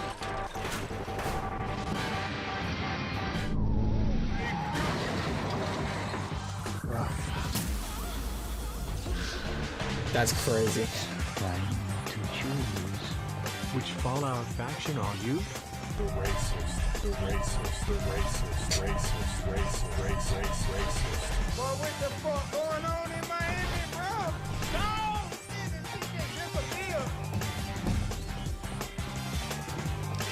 Now I'm gonna say the N-word. You there. You'll be searching for an android. You see, in the Commonwealth. Hell no, man. What the fuck, man? Take this shit before, man. I just woke up in a fucking steaming mood, yeah? And I live in a shithole! Birmingham is a fucking shithole! I hate the fucking place! I need you to get to the flood control pumps and activate them so we can clear out the water and reach the mainframe. Yes. Free, clean water for everyone. Sparkles and champagne. VIP my section, royalty looking sexy. You know that be my We can't go any further. We need to stop. Garza is in need of medical attention immediately. And I will not leave him behind. Maybe you're right. Hold her right there, lady. Don't take another step or we'll blow your fucking head off.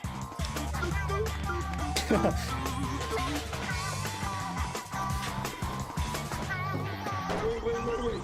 No.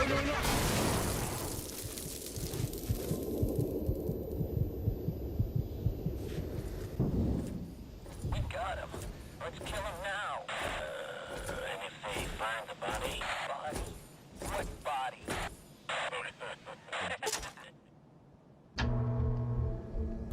So, you're awake. Let's keep this nice and simple. You're going to tell me the code, the code, now. The best way to get something done, if it holds near and dear to you that you like to be able to, anyway. Yes, sir.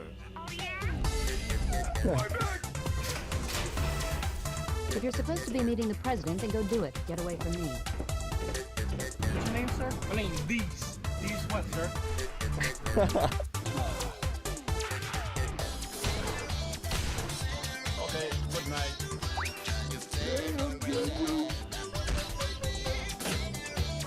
Attention.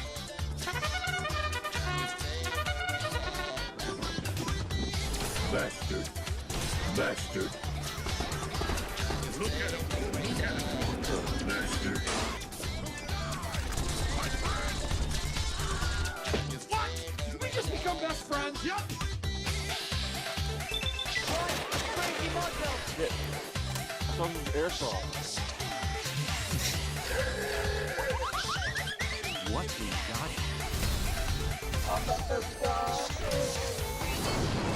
Hello, is anyone there? The facility has been damaged during the fighting. There's pressure building up in the holding tanks. It needs to be released now, or else the whole facility could explode. Well, what should we do? Draw straws? We? Who's we? It has to be turned on now. There is no we.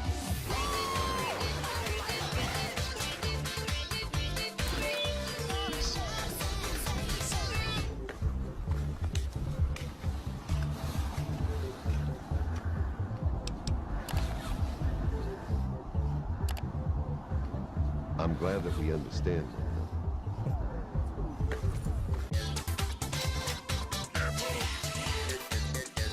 Fight back! Fight back! My soul! My sweet sauce!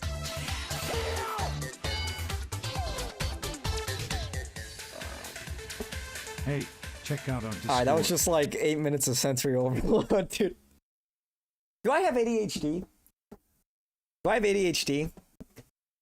It's like, I sit through like normal videos, I pause every 5 seconds. I think I sat through like most of those 8 minutes, like just silent, like silently watching. Like that one time lapse of that kid where they were doing that study where first they showed him like watching like math videos and he's like twisting and squirming and all over the place. And then they showed him watching Star Wars Episode 3 and he was just locked in the whole time. That's what I felt like. Just total sensory overload. Ah. Man. Ugh. Yeah, watch the whole thing nonstop. Shit, man. Oh. Yeah, locked in, man. Locked in. Oh. Anything new going on? Oh, yeah.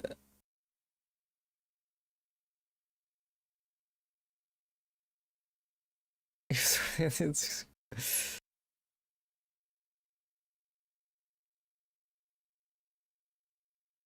You know what's crazy, dude? Okay.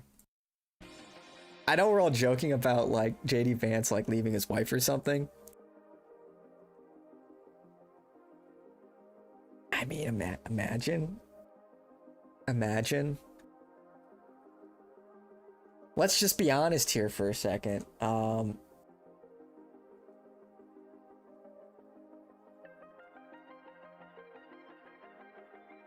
Do we think that he would have a better chance winning in 28 if he was the guy that stepped up and married Erica Kirk? It's what Charlie would have wanted. Imagine. I think optically it would look better. You know, if you were... Whatever.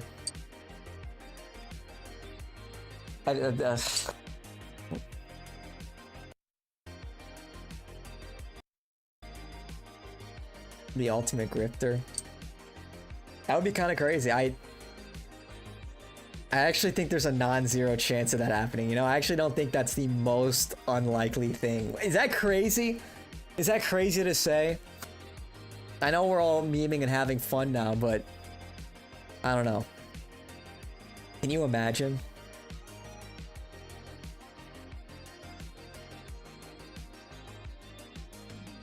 I don't know. No. Todd Howard is, at this point, a legendary game designer, a 4 times world champion. His ideas were groundbreaking. He couldn't be caged, and his process was not changing for this game. He, and Bethesda as a whole, could do no wrong. This was going to be another smash hit regardless. Game of the Year was essentially coded in. And so again, simplification. The character system in Fallout 3, far too confusing. Actually, I think we'll finish this at some other time. I'm hungry. I'm hungry. I like Styx. He's not really good to use, kind of junky and not smart, but he's like one of you. Big Spence feels the same. You have a backup. Big Spence. What are we talking about? Wait, what are we talking about?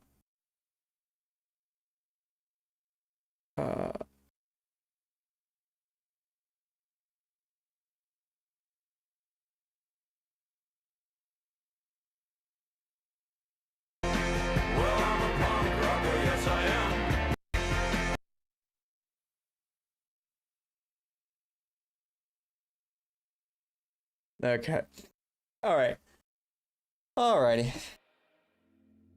I think on that note, I'm gonna call it. I'm hungry. Yeah.